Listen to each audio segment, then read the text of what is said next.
I love to see the towns passing by and to ride these rails neath God's blue sky.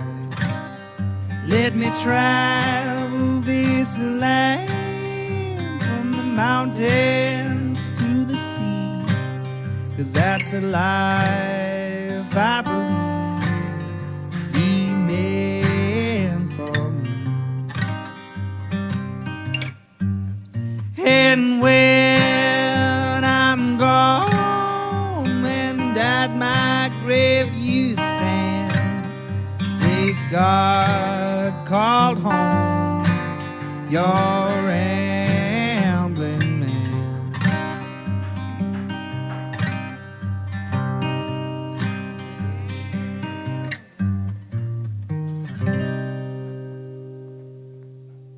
Welcome to Rambling Man Podcast, episode number 102.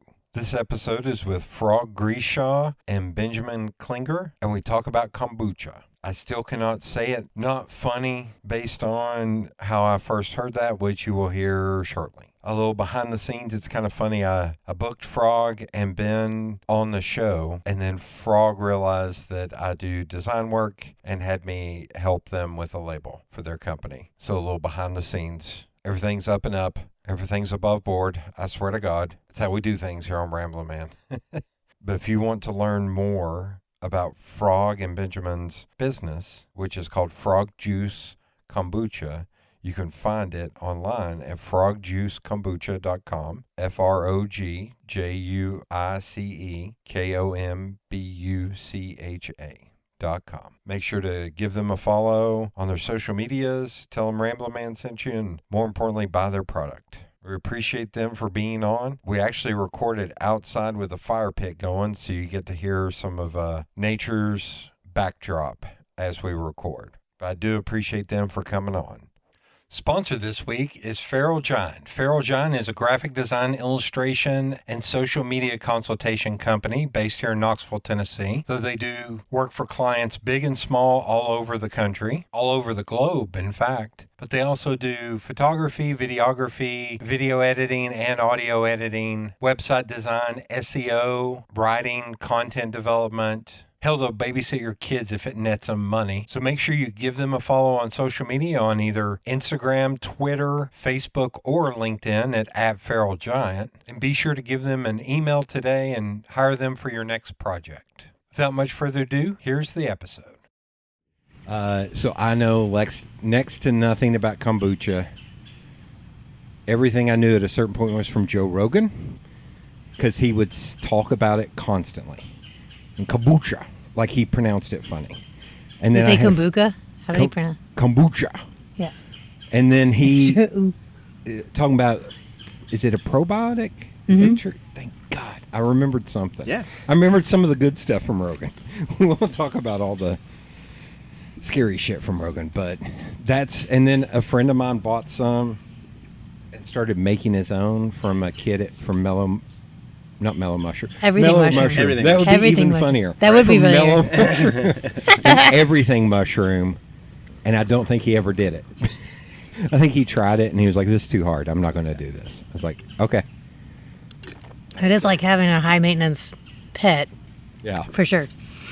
A lot of people don't want to monkey with it, which is great. And I did look up some stuff. Is it a tea? I'm completely just. I will get the fire pit going while you explain what it actually is.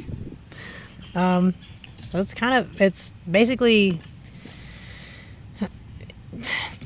if you thought of what a pancake and a jellyfish had a baby, that's what's floating on top. That's what's called a SCOBY. So it's a symbiotic culture of bacteria and yeast.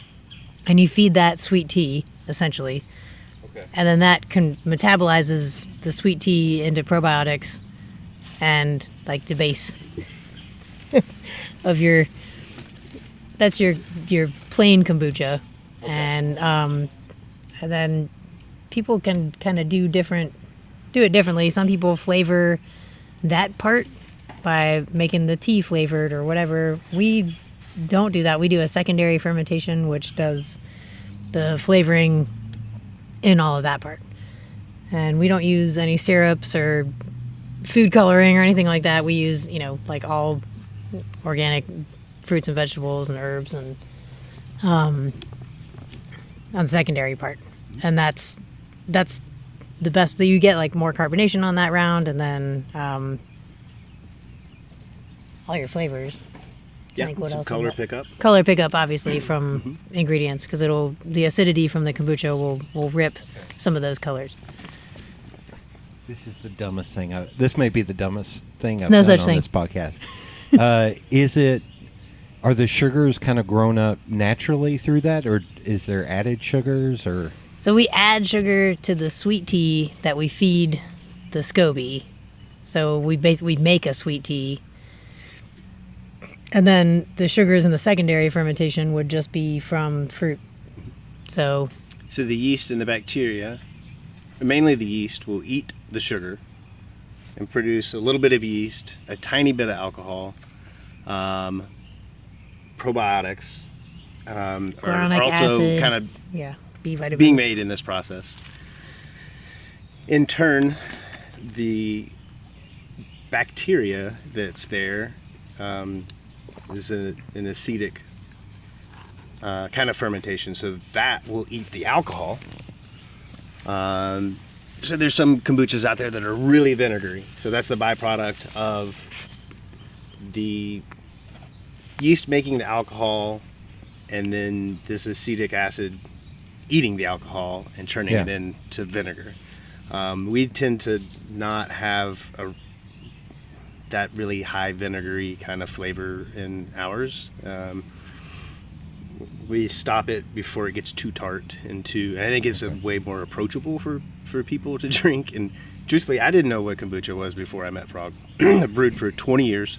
Okay. I had no idea. I mean, I drank beer and brewed beer and met Frog, and I was like, cool, it's kombucha. And then I had her kombucha, and I was like, this stuff's really good. And then we started hanging out, and then they started working together, and then I started trying other kombucha, and I haven't found one that I like yet. Okay. Truthfully, outside of what she was doing, I was like, this is pretty amazing. From Okay. whatever you're doing, you're doing it right. So I was like, let's figure out how to combine these forces, and so I've learned a lot in the last couple of years, and one of those things is the stuff that we're eating, the stuff that's out, all the Mountain Dew and all the others. I mean, I'm guilty. I've just years of just straight trash panda individual. And and gas station, every day, grocery store. Gas stations are not honey grocery buns stores. and Monster Energy drinks just to the face, and then just watching Frog locally source all this. We're doing the farmers market, and it's all the stuff that we need is right there. And if it's not there, then we'll get them to grow it for us. Right. And then making these relationships with these farmers and stuff, and it's been a really cool journey so far. And that's so important. Locally sourcing this stuff. And getting that like local food like that's grown where you live is so important for your body. Like all this shit that's brought in, you're like, oh, these are organic apples from Chile. It's like, nah, not as good for you. And also the footprint of all that. Plus, it saves the farmers schlepping all that stuff to the farmers market, maybe not selling it. It's like, they can contract farm. It's a way better deal for them, too. I got lots of thoughts. This is the problem, is I've got lots of avenues to go down. That's not a problem. In that, so an argument between me and some of my friends is, I wish I just had what I call fuck you money, to where I could just do shit. Yeah. I have been arguing for about... Good Lord, who's texting me? Oh, my cousin. Okay, there we go. I have been fussing for about the last 5 to 6 years that we need a grocery... I like the reminder. Oh, yeah. We all that's not in the rules. Yeah. Why would that be in the rules? I've been arguing for like the past 5 to 7 years that we should have a full-fledged grocery store downtown. And my thought is, if they did it, I want them to do it right and actually work with the farmers to where it's not just farmers market. They can also bring in food throughout the week to where you could buy from Battlefield Farms on a Tuesday when there's no farmers market. Right. Because corn doesn't just be made available on Wednesday afternoons and so. Right. God love the farmers market is amazing, and I'm so glad it's there. And Charlotte has been a past guest, and we've talked about love her. food deserts and all that. But it's like I would love, and there's a lot of people that have argued with me, even on this show, about downtown cannot sustain a grocery store, and I think they're wrong. They're totally wrong. Totally wrong. Where are those people eating? They're all driving somewhere to buy groceries. Yeah. They're not all only going to restaurants. And downtown is kind of a bit of a food desert when it comes to like groceries. It is. There's only the art market or whatever, that like the little market. bodega and thing. it closes at like 6 o'clock. Right. That my other contingency was whatever it was, it needed to stay open late till like at least midnight, because that's been a big struggle. It seems like COVID has granted the opportunities for grocery stores to close earlier, and like my cousin works as a waiter, and he was like, I'm tired of this shit of getting off work at 1 or 2 in the morning and not being able to go buy anything other than honey buns and Monster energy drinks. Right. He's like, it drives me nuts. Right. He's like, there should be in every area at least one 24-hour grocery store. Yeah. And like I used to go to I call it the Martha Stewart Kroger, the Kroger out in Fountain City. You got the Fellini, I've been to you that got the one yet. Martha Stewart. And it's Nice. a little bougie. But they would be open all night, and I would go out there at like 3 in the morning after I got done just working. I was like, I don't work normal hours. Right. Yeah. Like, so that's been my big thing about, locally sourced goods and downtown. I think downtown could be a boon for that. Like, I think you're totally right. One thing that I've always heard Frog say that kind of rings in my head is it's not a shortage of food, it's a logistical issue. And that's even with feeding homeless people. Right. There's plenty of food. It's Right. a logistical issue of like, how do we get I was watching good the thing- food to people too, and people Yeah. that need food that aren't, so it's Same. I mean, I was watching a thing yesterday that was about like the restaurant shortage, like the staff shortage right now Right. in restaurants, and then you're still sending out these gigantic plates of food that Yeah. no one is finishing, and like the food waste in that situation too. I mean, I get that not everyone's finishing. thank you for Not seeing me everyone's giggling finishing. like, oh no, I'm No. a member of the Clean Plate I'm Club. finishing. Yeah, I'm a member of the Clean Plate Club too. I mean, I have a hollow leg. I just dump food in. I don't know where it goes, but most people don't. And like, Yeah. if you were to, Padma Lakshmi was the person they were interviewing, Oh, yeah. and she was like, you should do a footage of like what's going on back of house, because people don't understand like why, and since COVID, people are tight around money. They don't have as much money. They're not working as much, whatever the deal is. And they want that more value for that dollar. Yeah. They want the biggest pizza with all the things on it. And they want like all that served with a smile. And they want to come in and put their Right. feet on the table or whatever the thing is, and just kind of be unruly. But she was like, but the food waste, like restaurants are already on razor thin margins, and the food that gets thrown away is absurd. So like, again, back to that logistical thing of like, what's the Yeah. move? Like, can we supersize options and do Right. that, and then be like, yeah, instead of you can't throw this garbage away, or homeless people can't have, or houseless people can't have this food because we gotta lock the dumpsters because of whatever, all these other nonsense bullshit laws. Yeah, like there's that's a huge passion point for me. even to a more broken system of, I feel like as humans, we have good intentions for things. You think Right. when Ford made the motor vehicle that you would have ever thought that Yeah. we would be polluting this planet. Ruining the planet. You know what I mean? That was never the thing. But it's the same with like, oh, we're going to take this food, all these breads and cereals and things that are going to waste, and we're going to feed them back to our cattle Oh yeah. on these big farms. And it's like, that's a great idea. Well, now it hasn't become cost effective to even pull them out of the wrappers. So the plastic and Oh. everything gets ground up and then Yeah. just fed back to the cows. And We're it's how much percentage of us to is what end? microplastic? like, so it's more like I would rather get this from our farmer's market. Right. That's what I'm going back to. I know this guy's not feeding his cows plastic. Right. And, these veggies are being grown here, and even just making these relationships with these farmers and stuff and seeing where our ingredients are being grown and the processes that they're going through. And I don't know anything about farming. I make liquid and put it in vessels, so it's been a really interesting kind of journey of like sourcing these things and kind of seeing like, okay, there is a bigger problem on this. Big ag has gotten so big, it's not sustainable in the sense that it's going to be healthy for anybody.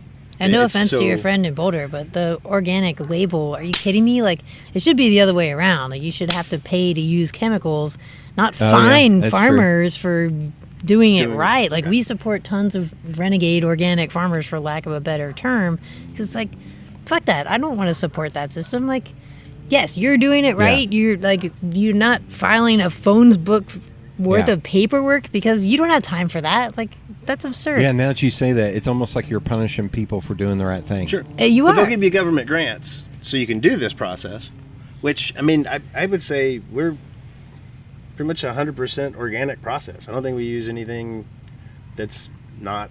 Our vinegar is not organic, but but we can get organic vinegar. That's like the only thing we don't use. That's like.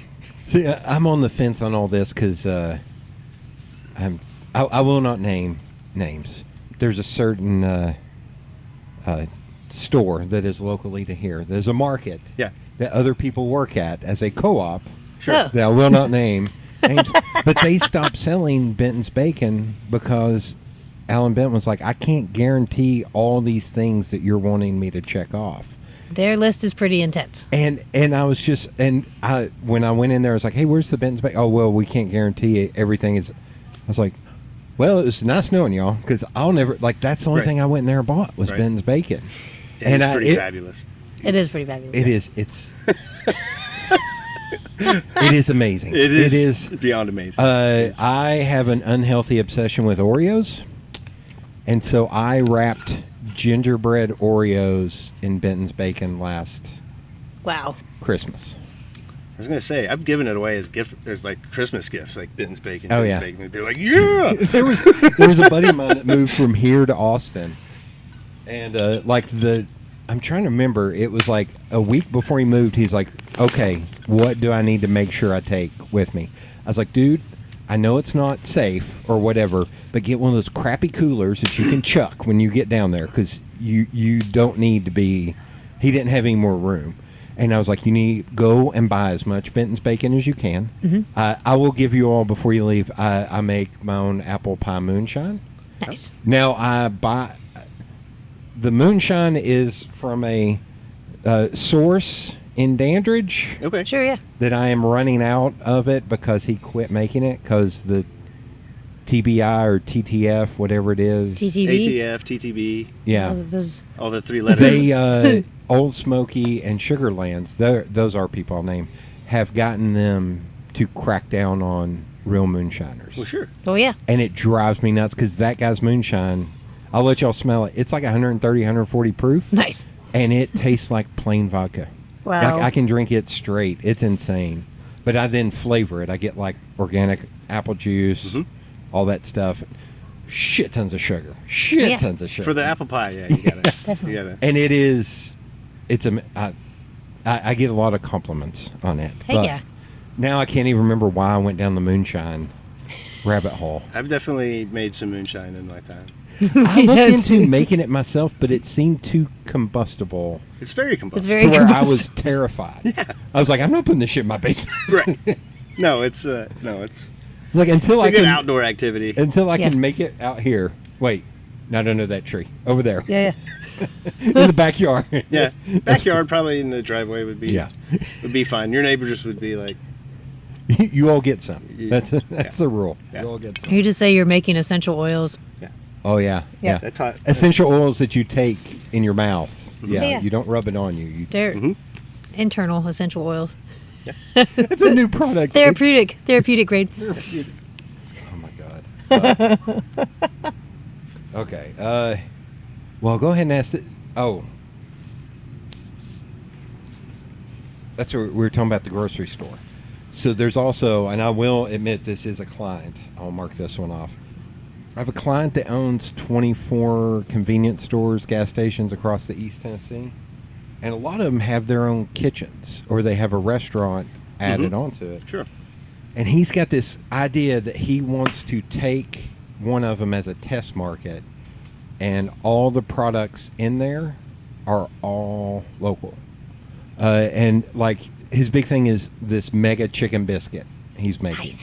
Nice. He went to the UT Culinary Center, and they worked with him on like the menu. But like the cheese is Sweetwater Valley cheese. Heck yeah. The bacon is Benton's bacon. Like every single, like white lily flour, like everything is Nice. And he's trying, because he's in more rural and poor areas. He was like, well, anybody buy this mega chicken biscuit for $9? And I said, probably not. But are you going to have a smaller version? He said, yeah. I was like, they'll buy that one. They'll buy the shit out of that one. Totally. Because if you can go there and buy a local made healthy sized biscuit for like $4 as opposed to going to McDonald's, people will do that all day long. Absolutely. Absolutely. And I said, but we're going to market the shit out of it. It is all local. We're going to work with them and talk about processes. Yeah. I was like, and he was like, this is my dream, and nobody else here will. I think he's okay with me sharing it. He's like, nobody else here believes it can work. I was like, oh, it can work. It can totally work. Totally work. Yeah. I was like, a lot of those places have. He was telling me like, so and so, like Miss Brenda works the grill, and it's like when Miss Brenda works the grill, all the food is amazing. When Miss Brenda's not there, the day she's off, it's okay. It's okay. I was like, It's a 4-star. that's a 5. amazing. I was like, give her a beard award. Yeah. Right. Like, but yeah, he's talked about like he was like, I'm trying to make this a thing. I was like, doing the local thing, it will always pay dividends in the long run. Absolutely. So, And you're reinvesting that into your community too. Right. I mean, like that's huge. Yeah. That's been the nicest thing. Again, about the farmers market is just being like, yeah, and you know, we're trying to grow this business to invest more in our community and other programs we believe in and all these things, because we don't have time to start our own programs. It's like, but there's already so much cool shit happening. yeah. Yeah, just fucking get it together. And you know, we're not trying to buy jets. We're trying to like do cool shit for. Yeah. Yeah. But a little prop plane would be nice. Yeah. I mean, I'm down with a Cessna. I had a guy reach out to me on my website, and he Maybe was something like, a little bigger. he's from Louisiana, and he was like, hey man, so yeah, I'd like to talk to you about doing work. I'm gonna fly in on my plane and meet with you. I was like, you're gonna do what? Wait, I'm not at. What are you talking about, man? He's like, yeah, I'm just flying to shoot, what is TYS? it? Island Home. Island Home, yeah. And I was just like, holy shit, this is really happening. And he That's was like, awesome. yeah. Don't know if I'm signing that climb, but it's still funny. I was like, oh, I'm gonna brag about this a little bit. I got a dude Absolutely. flying in from Louisiana on his plane, man. Got a couple friends of mine that have taken that route and gotten pilot's license, and it's fun. It's super useful too. Eventually, you know, if you're starting to go, if you are doing business, like here in Nashville, even, yeah, you know, in a little plane like that, be there in 45 minutes. Maybe. Yeah. Hour, like in a little Cessna. I've got friends that they did live in St. Augustine. They moved a little bit south to, I don't even know the name of the town, but it's like 45 minutes away from Orlando. Mm-hmm. And same thing, like flying into Orlando, like would be even better. I have to make fun of them because their new house looks like a 1980s Miami Coke dealer's house. Nice. Like a pink jacuzzi tub with pink tile. Oh, And yeah. it's like, oh, you're going to keep... No, we're not going to... Come on. What? Can I come take photo shoots? Yes. Oh, please. Please, don't do anything. Does it have mirrors on the ceiling? I bet it has mirrors. Hell yes. Like, it is a mess, but... That's fantastic. But he did not like me saying that to him. I was like, holy shit. Come on, man. Is this in Miami? What are you doing, man? And he's like, shut up. Just shut up. I was like, okay, whatever. So you started in beer. What started you down the kombucha route? Actually, also alcohol. I bartended for 20 years, and this is kombucha is a great hangover cure, and that's why I started brewing it, because I used to drink a lot and needed some get back in the game juice, and this was like, oh yeah, I'm just gonna start making this myself. And the first 2 years I was doing it, was not good at all. Like, I had a lot of friends that were like, yeah, keep trying, and definitely wasn't focused on it. I was still drinking quite a bit and bartending and running around and not focusing on trying to start a business. It was totally a hobby, doing it in my kitchen. And then I started spending a little bit more time on it and being like, all right, well, if you're going to spend any time on this, do it right, and not just fuck around. So started getting a little better at it based on feedback I was getting. Right. And then took some I do production work for festivals, and so took a bunch to Electric Forest for my campmates, because I knew everybody was going to be partying and tearing it up, and I was like, all right, this will keep everybody... Wait, at Electric Forest? Never. I know, it sounds crazy. Forest? I would never have guessed. I would never have guessed. So brought a bunch there, and then had a really good friend in our camp who, she's like I just absolutely love this woman, but she's definitely like the boho Pinterest priestess. Like, travels to all those fancy places and does yoga, under the full moon on like some palatial place in Portugal. I don't know. She's like that chick, and she was like, I've had a lot of kombucha in my life, and this is the best fucking kombucha I've ever had, and you need to start selling this immediately. And I was like, really? She's like, no, I'm not kidding you. And she was so relentless, not just at the festival, but even back when we got back to Chicago. I was like, I will help you. Like, she's very versed in different types of business and stuff, and she was like, no, seriously, do the thing. And at the time, again, bartending, I'd bring it in. The rest of my coworkers were like, I'll buy bottles. And we were repurposing bottles from the bar and all this stuff, and it was crazy. So it's like, okay, I guess. And then just kind of, I don't know if I got suckered into it or what, but like, it's just not, if you had told me 10 years ago this would be my life right now, I was like, yeah, that's not a thing. No. I like how you just stumbled into creating a business. Yeah. It's just like, oh, yeah. You got tricked into this. Yeah. The day I accidentally started a kombucha company. Yeah. That needs to be your TED Talk. The day I accidentally started a kombucha company. Have you given a Pachaka Cha? No. Do you know Pachaka Cha? I've heard of it. I've seen the things, but I haven't gone to it yet. It's pretty. I've given 2. Nice. And I've done 4 or 5 posters for them. Cool. But it is, I hate, as much as you cannot believe this, considering I'm on like episode 102. I hate talking. I hate the sound of my voice. I hate talking in public. I hate it all.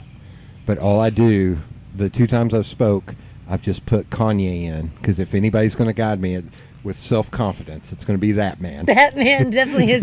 Nice. His cup is overflowing with it. He does not lack from self-confidence. No. Right. And I just sit there and bob my head in the back, and I'm a large man, and I've seen people just start staring at me. I won't go, it's okay. I don't like this.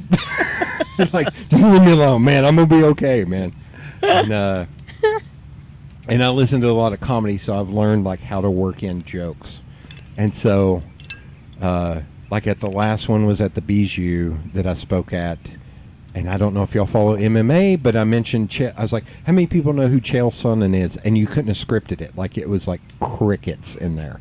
And I was like, cool, thanks, guys. Well, here's what Chael Sonnen said. And pointed back at me. And they were just like, oh. It's like, oh, Jesus. Know your audience. I shouldn't have done that at a Pachaka Cha crowd. But it is great, and it gets you in front of a lot of people that probably wouldn't normally. That's kind of, it didn't help this, but it kind of pushed me to do this more. Cool. Because I had like 3 people message me that night talking about what a good speech it was. I was like, heck yeah, that's I'm awesome. an idiot. Like, I barely graduated high school, man. I was like, I guess. I was like, thanks.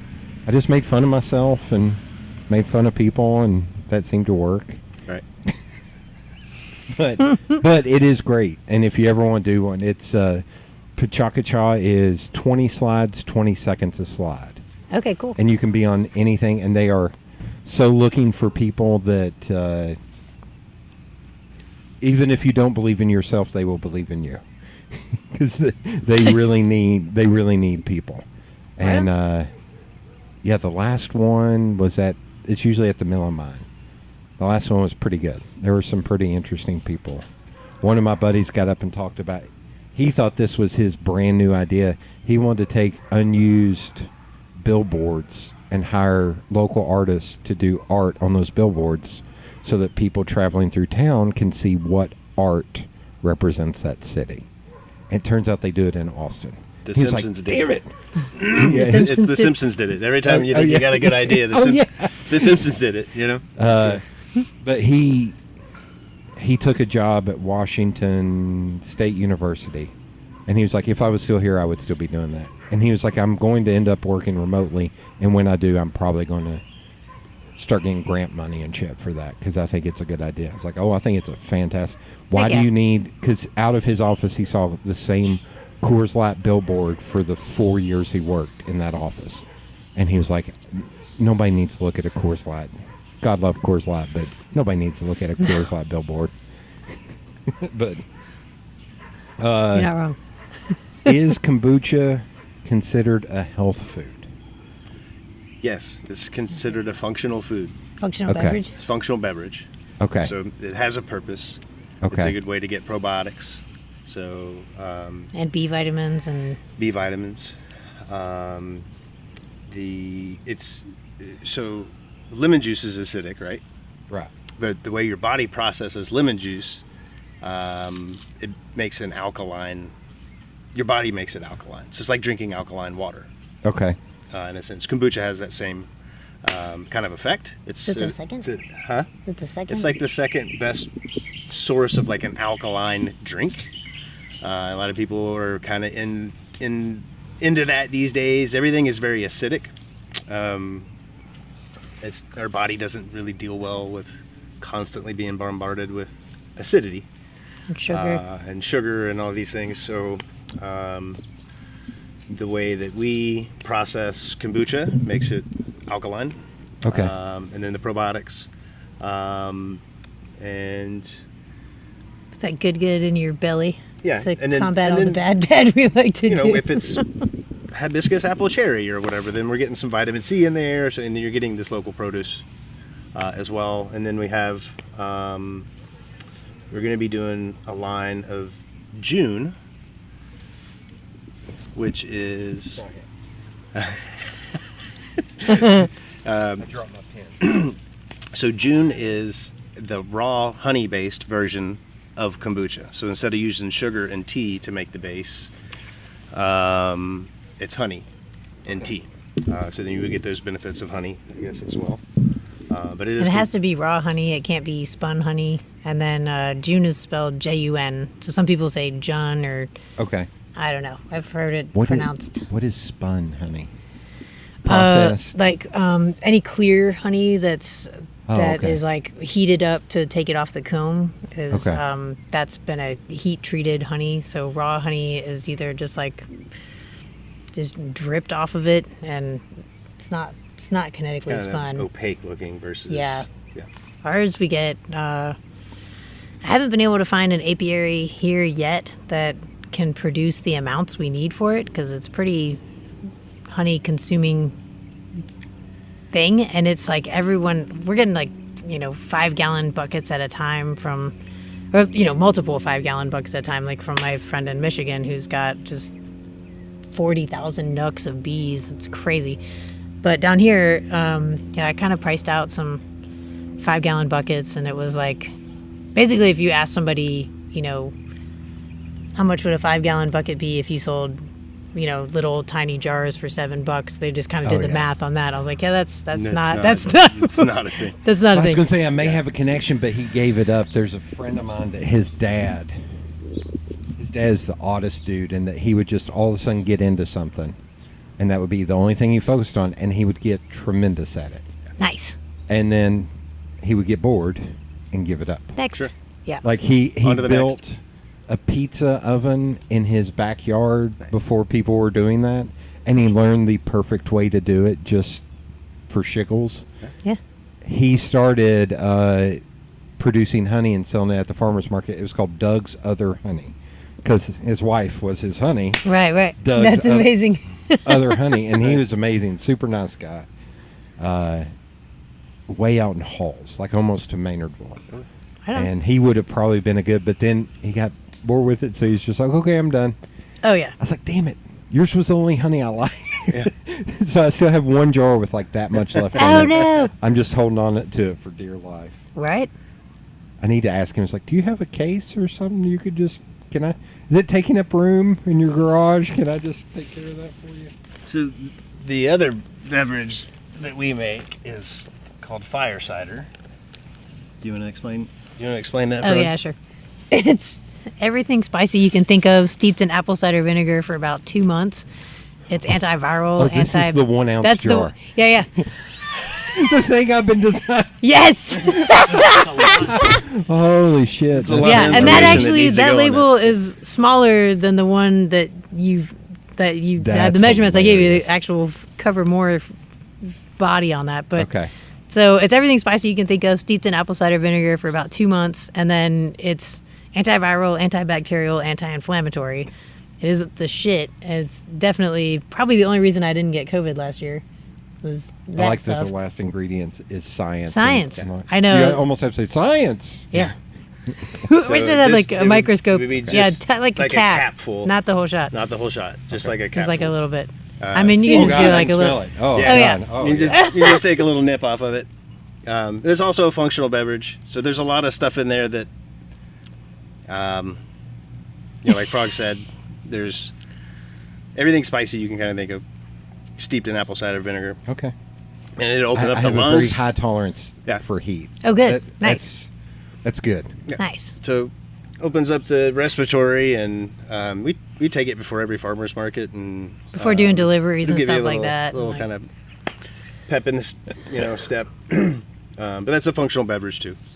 Okay. So as far as kind of an immune boosting tonic, I don't think we can actually make any of those claims via. Yeah. Oh, no, of course not. The another 3-letter agency, for example, turmeric. I was like, well, we can look up, like, at least turmeric has Yeah. anti-inflammatory properties, and it's like, no. The only thing turmeric does, according to that 3-letter agency, is turns things yellow. Yeah. I was like, all right. Noted. So, Oh, God. yeah. So, Those 3-letter agencies. Yeah. Yeah. The list is long. Yeah, there's one certain one that's not that one, but it's based in Atlanta. I have to tell this small story. Based in Atlanta that may have been featured on a show with zombies. Oh, you yeah. know, Uh-huh.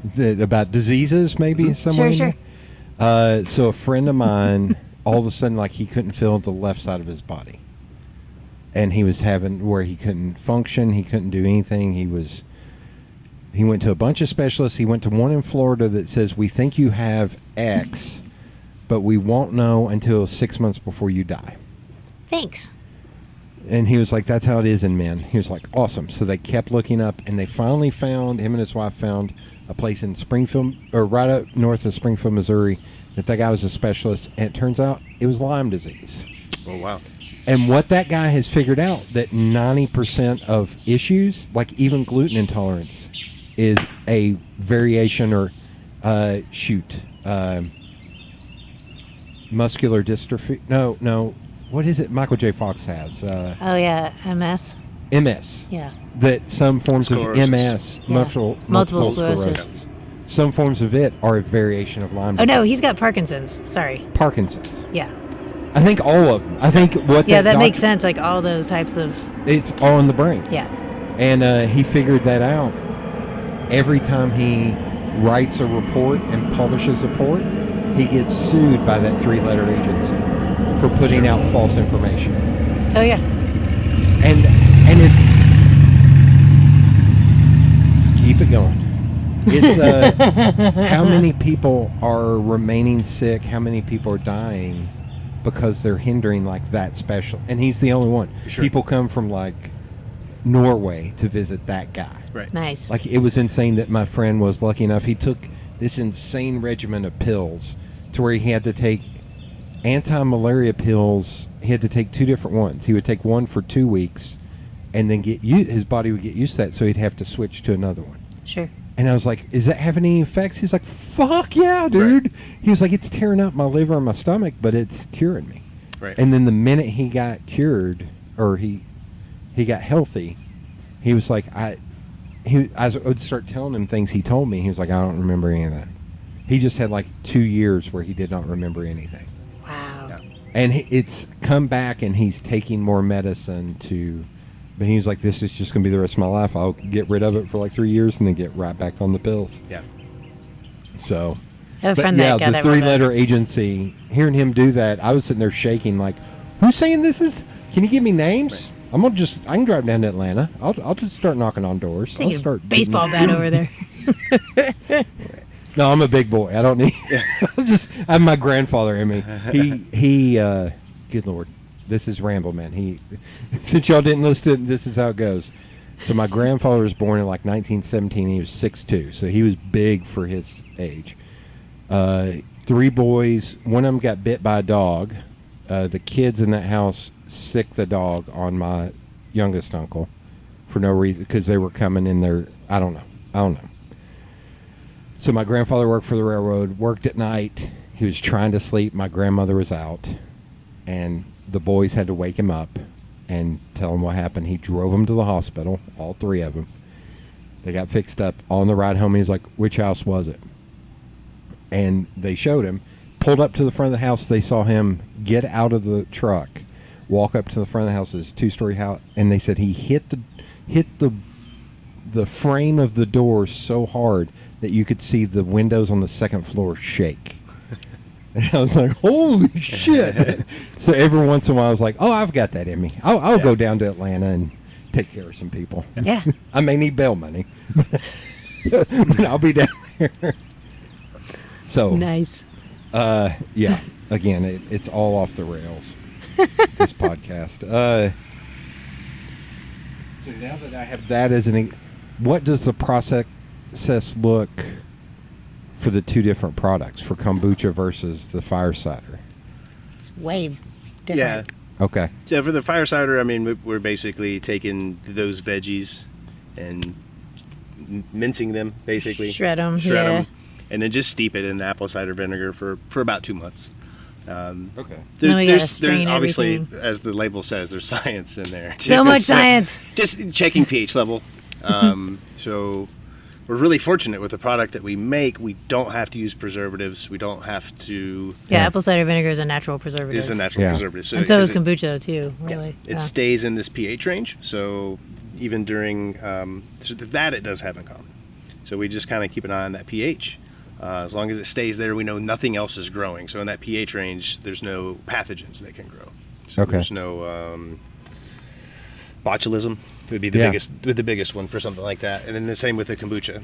So Yeah, the best was the state was like, when we sent this to them, it's not something we invented. This is totally folk remedy. It's been around for quite a while, and they were just like, no, you guys need way more certifications to make this. We're like, no, we don't. We like sent it to the lab. We're like, here, you have the thing. You've taken all the readings. They're like, no, you guys definitely need more certifications for this stuff. And we're like, so finally, a year later, there's another reason why the label thing, I was like, all right, we're just gonna do this big reveal and do the new label and all of it at once. And finally, another Department of Ag in Pennsylvania put out a whole report on the thing, and they were like, okay, yeah, now it's fine to go, but they'd never heard of it in Tennessee. And there's like, it's insane. So there's a company in Asheville that's a friend of a friend's. I was like, we share a border. Can I talk to their ag agent? I'm like, can you talk to them? And like, they're like, no, we can't share any proprietary information. I was like, are you fucking kidding me? Like, I know. I don't understand what the problem is. They have the samples. They know that the thing is safe.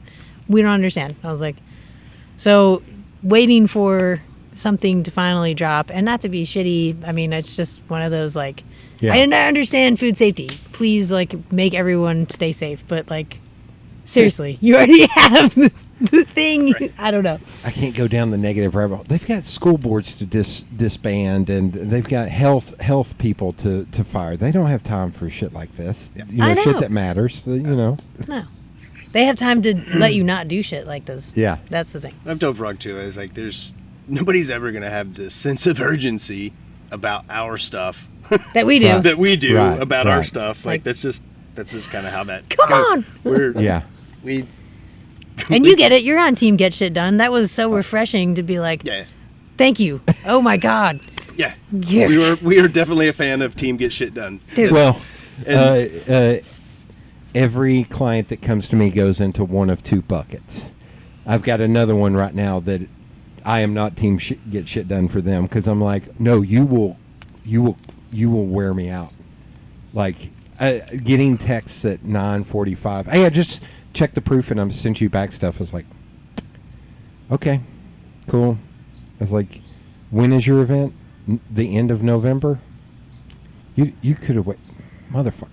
Like just like no, that person is very much. They're a newer client, and I've had to be like, okay, I got an email from him today. I'll get back to him tomorrow because I do not want to make it that way for them. Yeah. I've learned over the years too.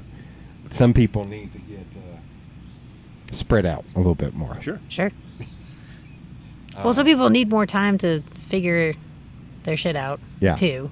Like, Yeah. thank you for being so specific. I was like, Yeah. thanks for noticing. Yeah. Yeah. right, for sure. Yeah. 'Cause, yeah, it definitely eliminates some of the back and forth with the. with Trying the to thing. waste anybody's time and dick around. Nobody's got time for that, you know? No. No. It's like, Well, you would think. Yeah. I've got one that I'm trying to get that I emailed him, and he kind of fussed at me about emailing him. I was like, no, I want to sign you. Like, you have money. Yeah. I have knowledge. I would like your money, and for that, I will give you my knowledge. yeah, My this is, mortgage company would like your money. Yes. And I'm Right. having a hard time. I think the next time I email him, I'm going to literally say, my mortgage company Yeah. would love to have your money. Yeah. Thank you for shopping with Feral Giant. welcome to the family. Yeah. I've told Frog in the past too, like if she comes to me with an idea about something or a way to do something different or whatever, my knee-jerk reaction is to say no, because it's to play that devil's advocate and just be Right. like, it's impossible, and then chew it over and be like, well, that's a really good idea. So it's like, don't ever, if I Yeah. just say no, it's not the end of it. Like bring Yeah. it back in 24 hours because Yeah. any time to process why that is it better than what we're doing? And that's been another thing with the brew process. Brewing for several different companies. I've made beer, I've made moonshine, I've made wine. I've worked on a lot of different Cider. systems, a lot of different equipment, and it's super easy to over-engineer things. Right. And kind of going, when I started working with Frog, I was working on the polar opposites of the largest winery in Tennessee. Okay. And here we are hand labeling and Yeah. and doing things over here, and I'm Completely like, opposite end weak of- in my Yeah. brain, and I'm like, okay, but there's, there is something to be seen here, and there was a very specific thing in her process that I was like, wow, the equipment that we use to do this step doesn't make any sense to me anymore, and this Yeah. uses less energy, this uses less water, Yeah. all of these things, and as we're building this new place, even so much into just the cost of that particular machine that does that thing, it was like this doesn't make any. And then I gotta have a machine that runs that machine Right. when it could just be this one simple thing, and it just translated in my head. So it's been really cool to kind of step back and like try to really build something that has a lower carbon footprint too, in the Yeah. way that we're doing things, and water being one of the biggest ones. So for like a beverage factory for sorts, so I'll do Dr. Enough. You've heard of Dr. Enough? Yeah. They have about a 25-to-1 product ratio. That means they use 25 times the amount of water to produce Like a 25 gallon of gallons. Dr. Enough takes 25 gallons of water to make, Jeez. because of cleaning and wash down and all of these things, which obviously needs to be done. But Yeah. there's and that's the other thing that I really like about this product.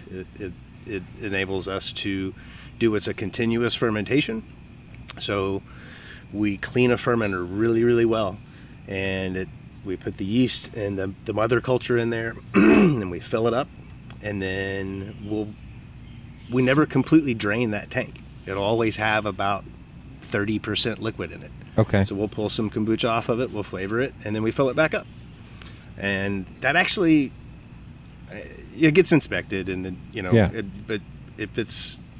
That sounds really horrifying. It does sound horrifying to not actually... ever clean this tank. And I'm not saying this tank doesn't ever get cleaned, Yeah. but it's in a condition, and it's in its own room where it's a clean room. It's a sterile room, and we keep things from getting in there.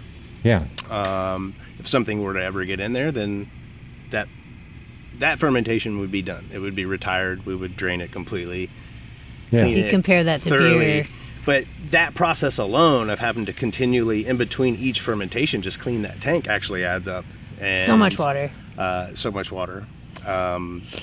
Heating and cooling liquids and stuff like that. So definitely taking a kind of a different approach on this brewery on how we can save water. And I'm not saying, well, we're just not going to clean shit. is not the thing. Not by any means. But the fact that the product is shelf stable without any pasteurization or it's a living product. So when we put it in the can, as long as it didn't get infected on the way, it's a sterile process, as we do. It's pretty much indefinite on its shelf life. Yeah. Eventually we'll be out of range because it wants to ferment slowly over time. So we kind of have a shelf life that is equal to our alcohol percentage. We can't go over 0.5%. Okay. Then we're making alcohol, and we got to either recall that product or pay taxes on it, basically. So Yeah, that was some of the stuff when I was doing a little bit of research. It was does it have alcohol? And it said that about 0.5%. Yeah. And they were like comparing it to the new seltzers. And they're like, seltzers normally have, I think it said 3.8. And it was like, That's it would terrifying. you would have to drink this many. Sure. You would shit yourself so hard. the probiotics you are taking ever over at got- that yeah, point. totally, That's the least no, of your you- worries. I mean, Yeah, you're- I think Exactly. it said the only negative effect it said of kombucha was could cause like acid reflux type issues. For like a higher, for the lower acidity, Yeah. definitely. If you drink too much, I think is what it yeah, was saying. and that's quite a acidosis bit. Yeah. would be I'm the idiot who sat at Schultzbauer one night and drank 5 of the giant Radlers. And I was like, why do I have heartburn? I don't know why I have heartburn. Those are so delicious. Yeah. So my superpower is that it is almost impossible for me to get drunk. Nice. So I don't really know what hangovers are like because I've only puked from alcohol twice. And one of them is because I went to Brewer's Jam, drank no water, ate no food, and sat out there and drank. that's how you go. That's how you do it. That's how you get your money's worth, right?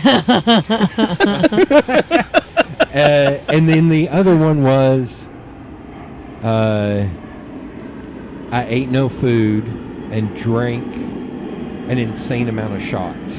I used to work at the News Sentinel, and all the sales people, for the most part, were very attractive women. And we would go out at night, and they would get shot spot for them, for the table. So they would just bring this tray of shots, and they would always be like, I'm a little drunk. Can you drink this for me? I was like, yeah. And I would just sit there. God knows how many shots I had that night. And then I woke up in the middle of the night and puked, and then the next morning came in, and my salesperson didn't come in until noon. And she was like, I can't believe you were here. I was like, yeah, I had to be here at 8. She was like, what is wrong with you? I was like, I don't know. I'm still drunk. Lots of things. And she immediately was like, I'm taking you to lunch. I was like, okay. Sounds I guess I great. can go to lunch. Yeah. You've been here 5 minutes, and we're going to lunch. Cool. No, it's insane. Like calories wise, this may be a drinking game on here. How many times I've told this story? I was in Cleveland, Ohio. I drank, because you know beer and you know all this, you'll get this, at least 24 Old Rasputin stouts that are 13.8% alcohol content, and was not drunk. And actually slept for 15 minutes and then got a shower and drove from Cleveland, Ohio to Knoxville, Tennessee. Nice. Completely stone cold, like nothing. Now, I'm sure my BAC was off the fucking rails. Oh, sure, yeah. But it was also later on, I was like, how many calories was that? I had like a 7,000 calorie Sure. just in that. Two I or ate an 300 a pop. I ate an insane amount of food that afternoon for lunch and dinner, but still, it was like, what is wrong with me? I don't know what is wrong with me. I've drank an entire bottle of Jack Daniels in one sitting, and it just been complete. I was like, I know the cops will not understand that, but it's like, you just got to trust me, man. Do you need me to walk a straight line? Do you need me to touch I can do you need me to do jumping jacks? You need me to do burpees? I'll do burpees, man. What do you need me to do to prove that I am Alphabet fine? backwards, all of the things. Yeah. The 20 plus years of making alcohol, I finally came around to this allergy. I have this allergy to alcohol that came up. I keep breaking out in handcuffs. And I break out in bar fights. It's terrible. so it was another good move to my last brewing job to shift back from Johnson City to Knoxville, and but I had been doing it for a while, so I was kind of trying to figure out what's next. And Yeah. actually I landed a gig doing some CBD process here, and felt really good about it.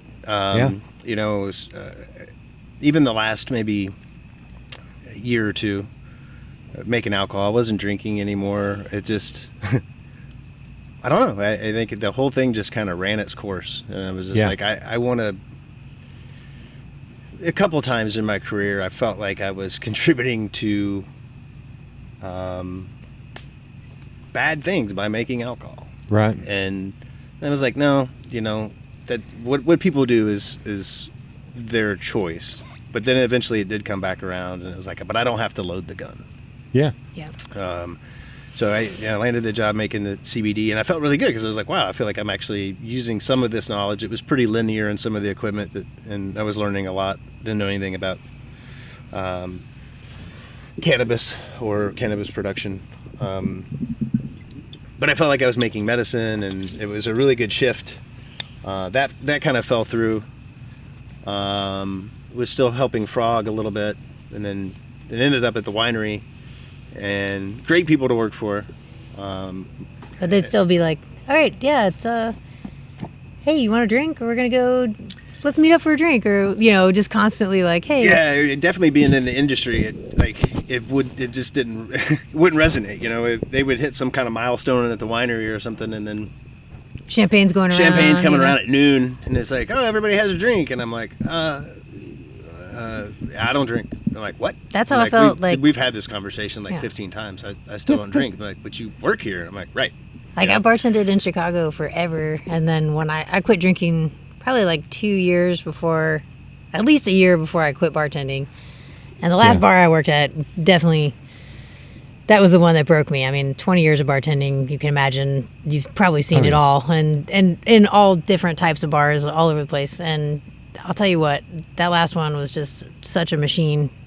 I bartended here for a couple months at one place in 2020, actually, because I found my W-2 today for that. And I was like, oh, shit, I need to file that. But it didn't last because it was one of those, I swear to God, man, I went in, we were making like $40 a shift every time I worked. And they were like, the second I left, everything went back to normal. I was like, the universe is not letting you bartend anymore. Yeah. But I fucking, man, like, I needed a witness relocation program to have quit drinking in the service industry mafia that is Chicago. Like, I'd walk in to go say hi to my friend who's behind the bar, and my shot's on the bar before I even get over to say, give him a hug. And it's like, thanks, but like, please share this with anyone else. Like, I really appreciate the industry handshake. You know, I get it, but like, man, I just cannot. Like, my body has had, it's like a trampoline now. It's like, oh, this was, nope, right back out. It's like, you've had the max occupancy of every spirit that exists that you've ever had. You're done. It's okay. You're not missing anything. You don't need I'm trying to remember. I think it was about a year or two working for myself. I had that moment where I'd be like turning down friends to go out because all they want to do is go out and drink. And I was like, Well, because it's almost impossible for me to even get a buzz, it's like I'm just pissing away money. Right. Sure. And No, you go, absolutely. and especially nowadays, like, hell, we went to a brewery here in town. God love them, but thankfully the other guy was paying. But one glass was like $10 for beer. I was like, "Are you out of your fucking? What are you talking about?" Yeah. Like, I appreciate it, yada yada yada, but fuck, I can't do that, man. I can't. So I finally stopped. I didn't stop drinking. I still drink, but I stopped letting this societal like pressure. Mhm. Like And there's always a birthday. It's always an occasion. There's Yes. always something. Like Sure. literally every fucking day. now I mean, cake, I'll take every day of the Yeah. cake. I am all in. Different I don't choice. care if it's Food City deli cake. I don't care. It's still just as good. And I think one of my favorite things is doing the farmers market. Frog and I are there every Saturday, and that's our retail store. Yeah. Basically. Yeah, that's our brick and mortar, We're a for wholesaler, sure. so we're selling to everybody else. But we get the feedback from people and stuff, and I certainly don't have anything against alcohol or people who drink alcohol. No, me but neither. I am definitely happy to not be making it anymore. And then seeing people come up and just hearing kind of different stories, like, man, I really enjoy seeing your product out. Like I don't drink musicians. anymore for Yeah. whatever reason Yeah. that is. And I've got something other than club soda to drink at the bar. Yeah, that's the. And Do you know Time Warp Tea Room? Yeah. That's the story behind that guy. Is he was a biker that had gotten sober, and none of his friends had anywhere to go that were sober. Hell yeah. So That's he awesome. started out Time Warp Tea Room for them. I knew all. they do like Monday night or Wednesday night or something, one night a week bike rides. Yeah. And like, yeah, I've been on a couple of those and very cool. Like, Yeah. yeah. Well, that's so. My friend texted me earlier. We were trying to meet up next week, and she was same way. She, I think, just turned. I'm not going to say how old she is because she listens to this and she will Yeah, right. fucking murder me. Hello, Stephanie. I am not. Your name just got dropped again. She was like, we need something that is not alcohol or coffee based as a meetup spot. Yeah. She was like, it's kind of driving me nuts that all we can do. Not, she wasn't fussing at me. She was like, Right. in general. Right. She It's was like, you I can't was- lurk at yoga studios. Like, No. there's just not. I was like, yeah, any Right. other thing, you would be looked at weird for going and hanging out. Yeah. But she was like, I'm trying to cut down on caffeine because it's just too much. And I'm trying to cut down on alcohol because I don't like how it makes me feel. so what does that look like? Do you think Knoxville's ready for that? Do you think Knoxville's I don't ready know for what a that place? is. And what would that look like? A place that people can, I mean, This You this gotta- happened you 2 gotta days pay- ago. gotta I'm pay- still racking my brain yeah, on. you got to pay the rent. So, Yeah. Right. like, pay me $5, you can come hang out in this parking lot. I don't give a shit. Like, what? I mean, Right. but Well, or something something- better than Or that, something Or that. obviously, something that you know? don't, like a retail place, like you can always say, well, we can go meet at Lost and Found and dig through records, or we can go to the comic shop and, but Sure. that's still spending, God knows how much money. And that's not like sitting down at a bar and being No. able to have that conversation, No. you know? So I honestly don't know what that looks like. I don't, like a lot of my friends, I'm like, do you want to go for a walk? Right. I was like, we'll find a park or we'll go for a walk. And I had one buddy throughout the pandemic, that's what saved both of us, is Sure. every Friday at lunch. Get outside. We met. We either met downtown when he was back at work or in 4th and Gill where he lived. Mm-hmm. And we walked every Friday. Nice. And, but yeah, I told her, I was like, I don't know what that, I don't know what that is. I don't know what that is. Because even like going to the art museum, you're quiet. You can't talk. Right. Like, No, it's not a social environment. Like, what's the in between church and bars, you know? yeah. Bar church. Bar church. I kept getting There's invited the to drunk bar church. church That's years different. ago. The birch tree. Birch. Birch. They're like, we're at church. You can drink beer. I was like, cool. I can drink beer at home. I don't need to go there. Right. Right. No, I would go hang out there if that was a thing, But you're right. I mean, it's either kind of church, coffee, Or alcohol. or alcohol based, Yeah. and I think people are kind of searching for more than that, especially in the wintertime. It's going to start getting dark like this, like Yeah. super quick. You go to work, it's dark. You get off work, it's dark. Then what? Oh, I know it's like, what we it can go. is. We can go walk on these trails, but I might get stabbed. Same time I was Fall. cutting down from alcohol, it was porch sitting, hanging out on people's porches. Oh, yeah. I was like, that's replaced going to bars or restaurants and shit. I just want to go hang out on people's porches and bullshit. I was like, Yeah, I get a agreed. lot more out of that than I ever get out of any of the other things. I'm with you on that. Although, I do have to say this one. So, Skybox on Gay Street. So, I smoke cigars is another thing. I love cigars. And two of my friends and I, we always say we're trying to be the non-douchey cigar smokers. Because we're not like the big ball. It's the...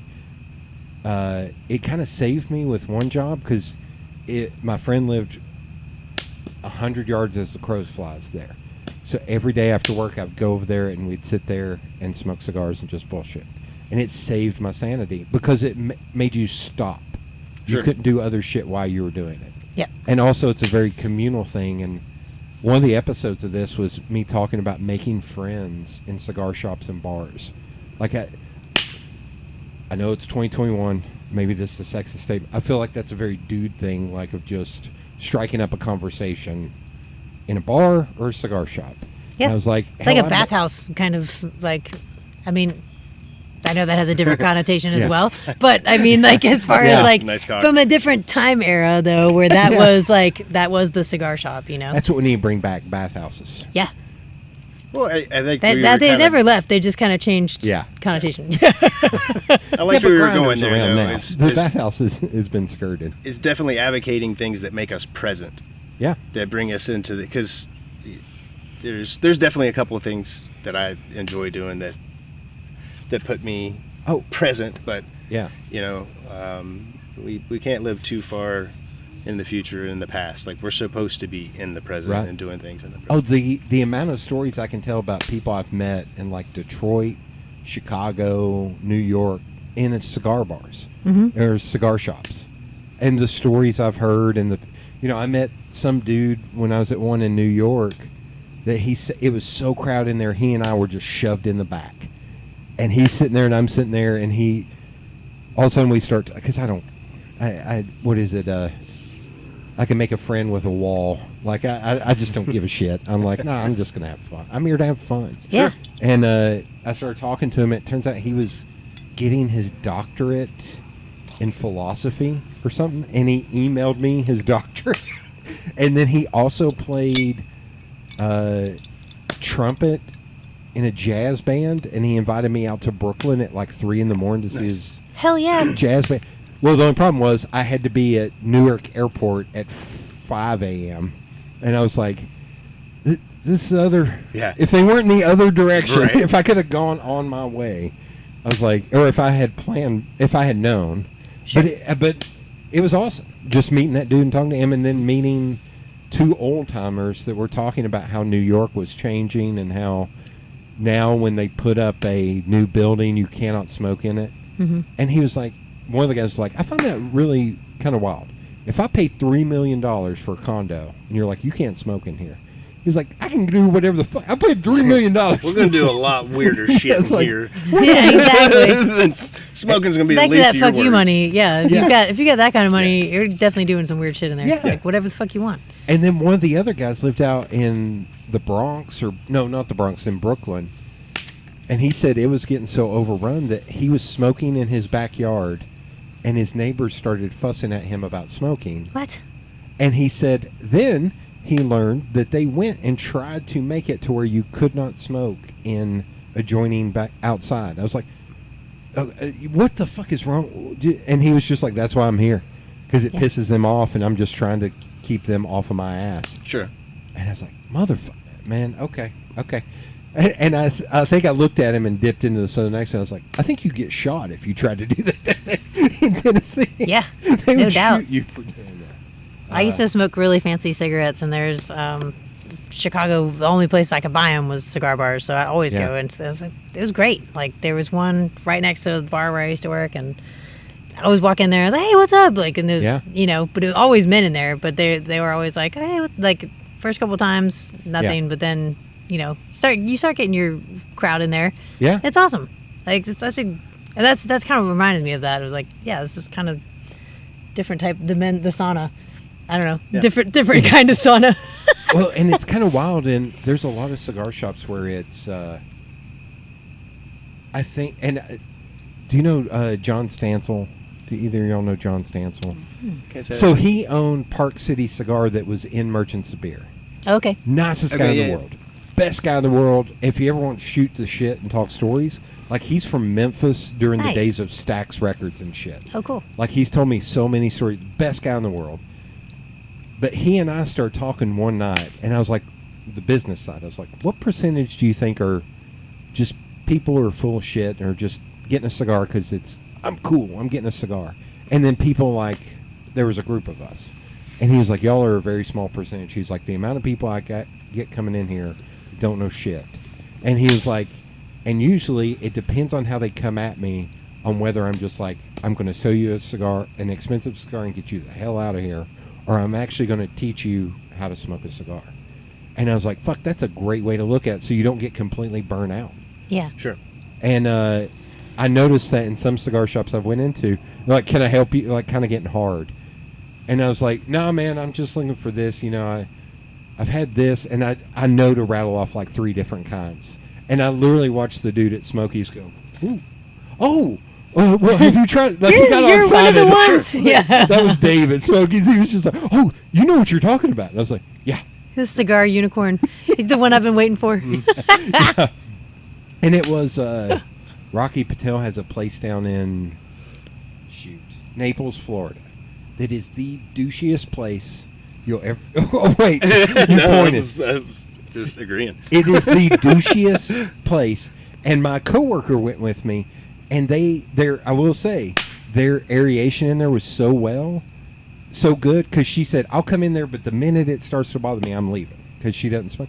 She hung out with me for like an hour and a half in there. Oh, wow. She was like, I can't smell shit. She's like, I can't smell it on my clothes. That's awesome. And but we went back into the humidor, and here is the thing that I was like, God damn it, this ain't Hooters. Like, they're very attractive young women with very tight, boobs hanging out, butt hanging. I was like, God, son of a bitch. I just want cigars, man. I don't want to deal with this shit. Like, and the young woman who was working in there, I was just kind of poking around because it was a huge humidor.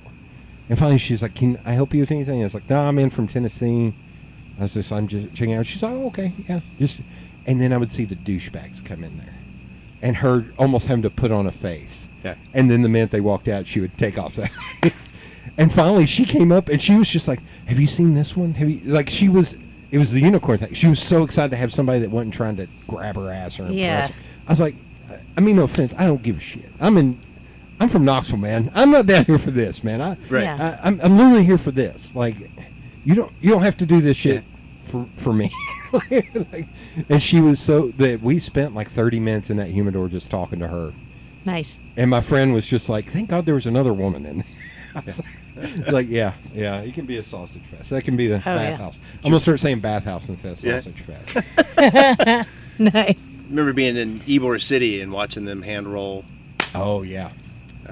You know, outside Tampa. Mhm. Yes, I've been to Mercy. It's really, really cool just to sit and watch, just Yeah. bang out these perfectly rolled, I guess it's like anything else. So Yeah. if you do it a million times, you're gonna, Oh, gonna it figure was- it out, right? in But Charleston, South Carolina, there's this nondescript little in the basement of a building, but I found it on Yelp, and I was like, I want to go there because they hand rolled cigars. And I walked in there, and there were 2 people working, speaking Spanish, and we were in there like 20 or 30 minutes. The dude who owned the place, no offense if you're listening to this, I'm sure you're not listening to this, could not have been a bigger douche. Like, he just seemed like a country club golf shirt. No offense if y'all play golf, but he just seemed like that kind of dude. And he was I was like, oh God. But the 2 people hand rolling the cigars, it was a woman who was about 50 and a younger dude. And she did not stop talking for like 10 minutes when we were in there. And then when she got done, he started talking and did not stop talking for the remaining 20, 15, whatever minutes we were in there. And I was laughing my ass off. I was like, I want to know what they're saying. I don't give a shit about this dude. Yeah. I want to know what they're saying. Yeah. I want to hang out with them. Can I hang out with them? Hey, man, go play golf. I'm going to hang out with these. I'll take care of any customers. I got you. I want to hang out with these two people right here. Heck yeah. Ybor City. I've never been there. I've heard stories. I've heard it's great for cigars, but I have a feeling. It's amazing. I have a feeling that one of my friends, and I don't think he listens to this, I was like, you're the kind of guy that I would be angry at if I was down there. Like, So I'll tell you about Ybor City. I'll give you my the first time that I went. My ex-wife is from the kind of Tampa area, and Yeah. she's like, I got to take you to Ybor City. I got to take you to this place called the Castle.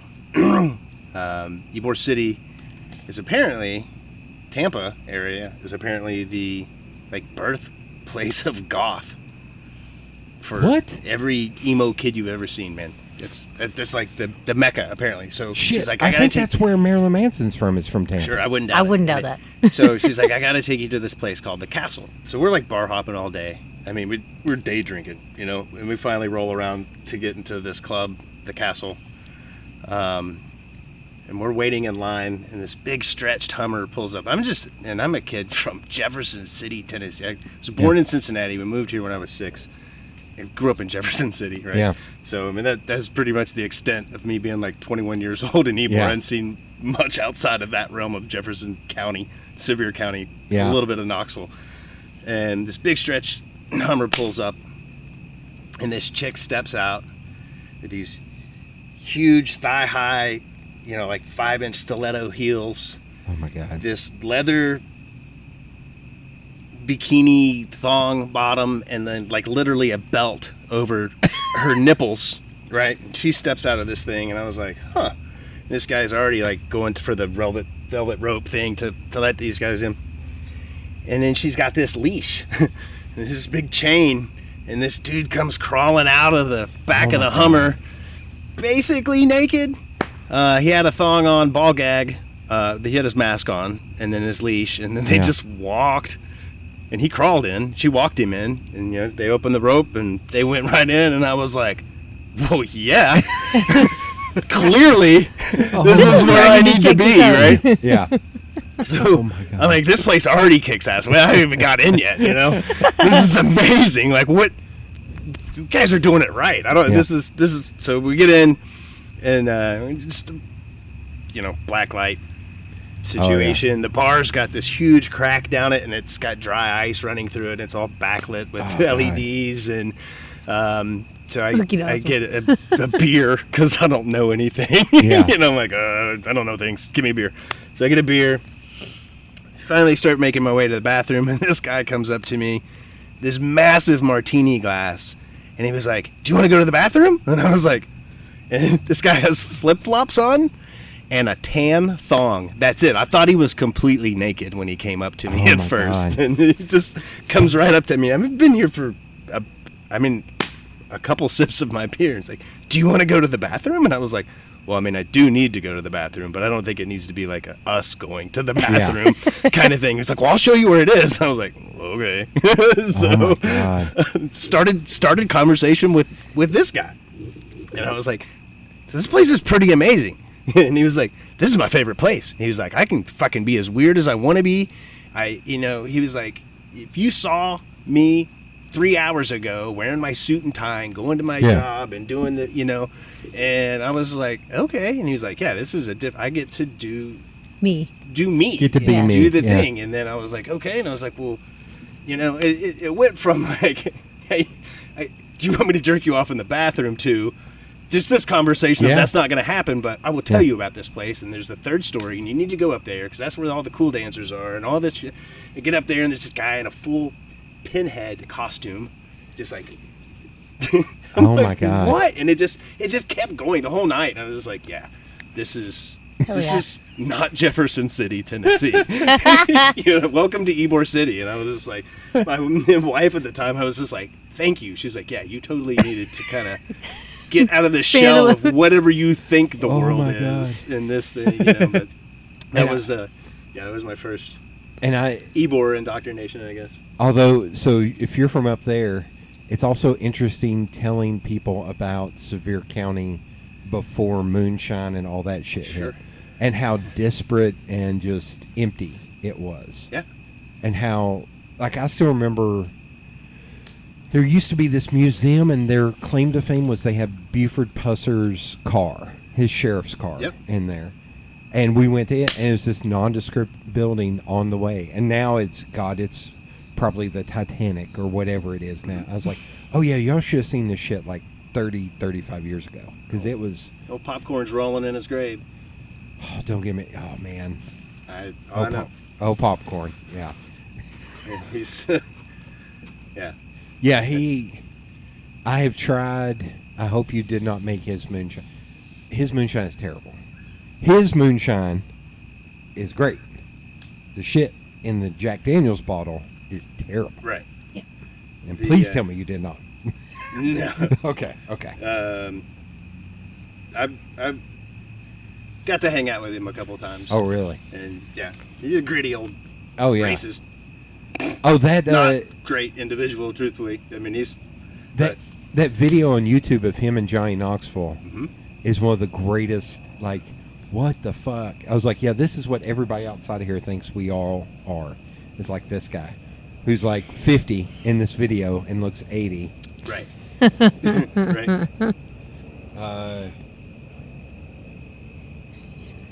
My next question is, I may direct here after all of that was just said. You're welcome. Have y'all always been into a healthy lifestyle? So, but you were doing kombucha as a hangover cure. Yes, and I have not always had a healthy lifestyle, but at the lowest points of my most self-deprecating behaviors, we'll say that, I was doing things like, I'm going to be vegetarian at the same time because this will balance out all these other horrible things I'm doing to my body, which probably made sense somewhere. I don't know. But yeah, there's definitely it was weird actually starting to make this hangover cure is actually like physically now I can't, like, my hand will like not let alcohol get to my mouth. It's fucking weird. And it's like, okay, and it's just, again, you've had your maximum on this, and that's fine. I'm not mad about it.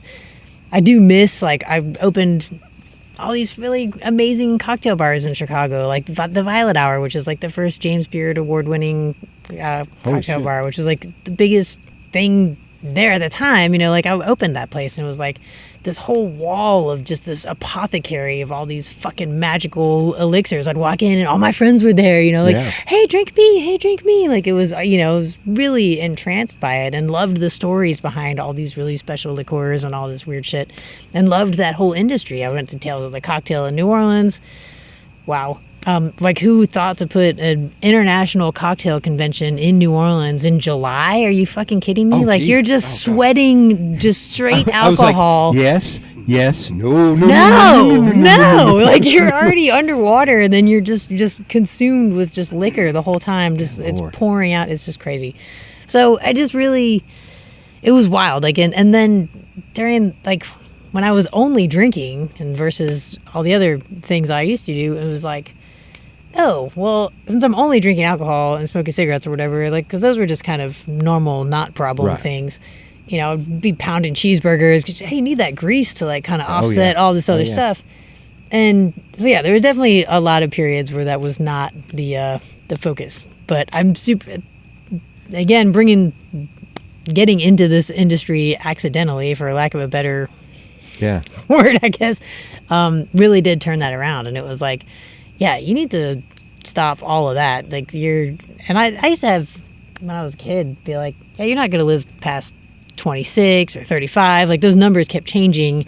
Yeah. But I'd get these, like, pretty clear, like, oh yeah, you like to work hard, you like to play hard. Yeah, let's see how that's going to go. Are you still vegetarian? No, not at all. I mean, I'd eat less meat these days probably, but no, actually, my last, like, I guess, health scare, I was mostly vegetarian, and my body was just like, you need nutrients. Like, your body's not wired this way. And I have a lot of people that are vegans, vegetarians, that are like, you don't actually need any meat, blah, blah, blah. And I would love to believe that, but my body has Yeah. shown me otherwise, and I've just been really trying to pay attention to that, you know. So it's like, Yeah, it's I'm trying to think if I should make fun of her. You know her. I'll make fun of her because she'll probably own this. There was one night, Charlotte. So here I finally get to the Mountain Dew that I teased y'all with before. So there was a point in my life where I was drinking 5 to 7 2 liters of Mountain Dew a day. damn. Yes, I would drink like a UT cup in one shot Yeah. and go Wow. back and get more. So everything for me has been about, paring down. Sure. And for me, it was, I can also drink a lot of, this sounds very braggy. I can drink a lot of caffeine or eat a lot of sugar at night and still immediately go to sleep, but I will clamp down my jaw.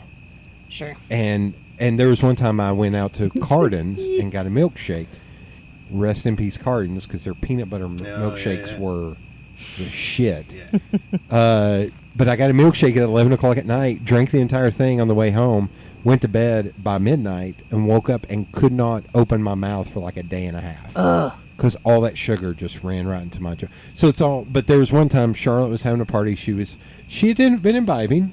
I'll tell that on her. And I had brought a Diet Mountain Dew, because I had pared down from regular Mountain Dew, Diet Mountain Dew, because it's not got any sugar. Sure. Chemicals, we don't care about that. That's And she was like, get that shit out of this house. We were at a mutual friend's house. I was like, what? And she was like, you can't drink that shit at my birthday party. And was just yelling at me. And I was like, man, It's because she cares. no, but I was not drunk, and I was just like, I'm gonna fuck with you. I was like, the way that aspartame hits my tongue. And she was getting angrier and angrier, and I was like, I'm just fucking with you, man. I was like, I'll take it out. But I was like, I think I finally was like, okay, I'll see y'all. Happy birthday. And I just left. I was like, damn it. Get off my ass. I'm trying. And This is a huge improvement. yeah, this is, so the same thing, like somebody fussed at me. There was one point where I'd switched to where 90% of what I eat is like baked chicken, corn, and peas, and that's it. Like, because I eat crazy shit at Jackie's Dream or Inskip Grill. Ugh, Jackie's Dream is the best. Yeah. Their hot So chicken? Are you kidding me? Fun fact, did you know I am on the menu at Jackie's Dream? No. The large white is called the Jody, and that's me. Nice. So, Awesome. That's a good one. But I eat all that crazy shit, but I eat normal stuff. And I had somebody fussing at me because I was buying, at one point, canned peas and canned corn. They're like, you need to stop buying that. I was like, it's a step. I'm getting there. It's like, this is my step for right now. This is better than eating French fries. This is better than eating all that other shit. This is a step. You got to get off my ass. No, absolutely. And over time, I've gotten better about not buying canned shit. Yeah. But it's just funny. I feel like the same way. It's like there's a lot of people that won't allow you to have, was it growth or whatever? It's like, I can change, but you got to give me time. Sure. I can't. No, You feel totally. better? Looking Yeah. back on like what you were consuming before versus I can't tell that much of a difference. It's gradual though, right? Yeah, but it was so gradual. Yeah.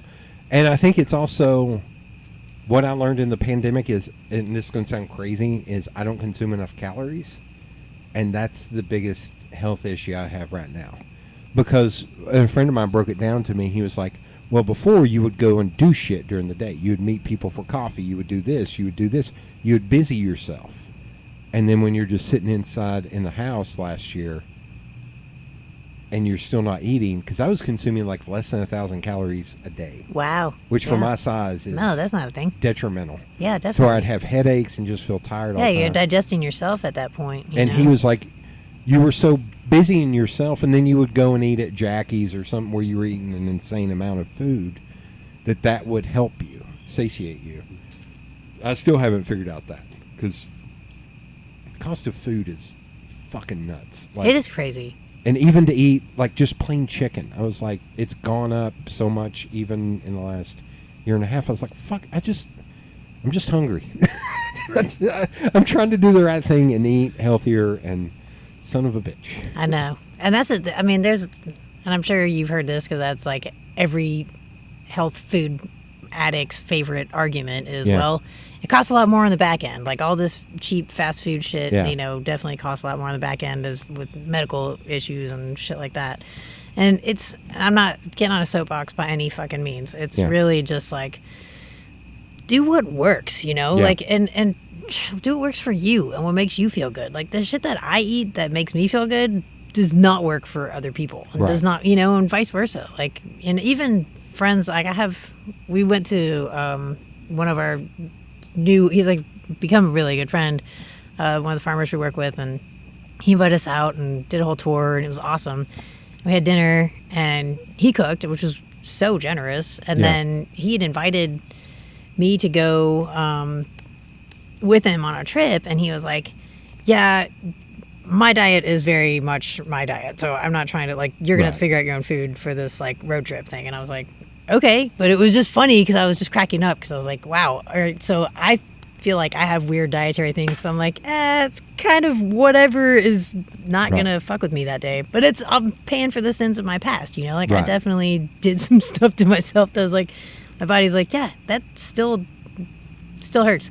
So it's like, Okay, I do want to go back to this. So Yeah. another thing is, I have not had fast food in at least 15 years. fantastic. Every October, I hit a benchmark where it's like, I've been doing graphic design since 1992.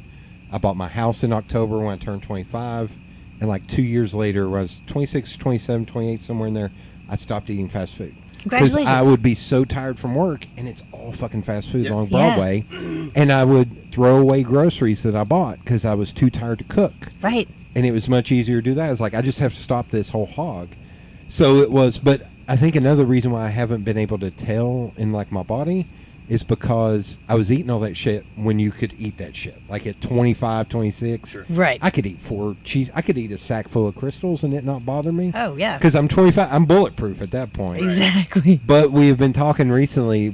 Some friends have been like, okay, if you had to do anything, and I've already, you know, I've got like an epic meal. I was like, if I ever went back to fast food, I would go here for a hamburger, here for fries, here for, and then I started thinking, I was like, I think crystals may actually make me die if I tried to eat a crystal right now.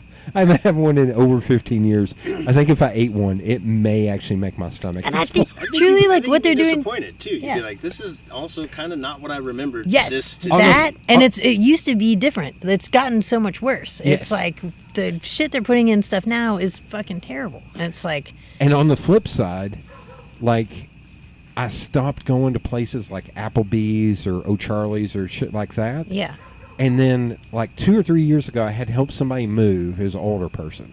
And he was like, I'll treat you to lunch. And we went to fucking Applebee's, I think.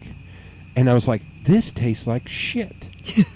I was like, holy shit, that's right. I've only ate at like local, like Right. where they actually make food. Yes. Like, And in it's so not long just- that I yeah. haven't had this I was like, it tasted like night and day. I was like, I used to eat this shit all the time. Yeah. Like, that's where I'd go to lunch that was a healthier alternative to fast food. And now when I go, I'm like, this tastes like fucking cardboard.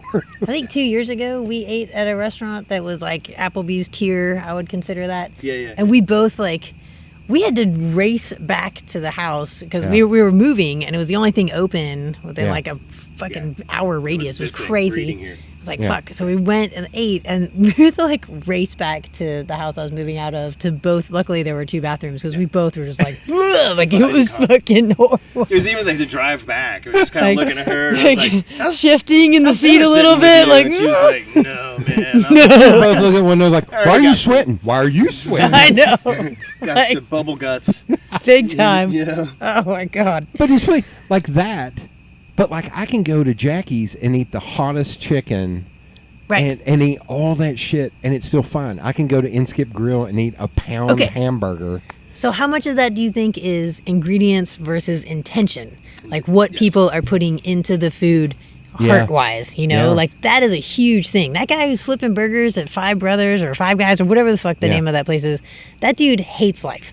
And he is like just putting all that like ugh, into that food, and then you're eating that food.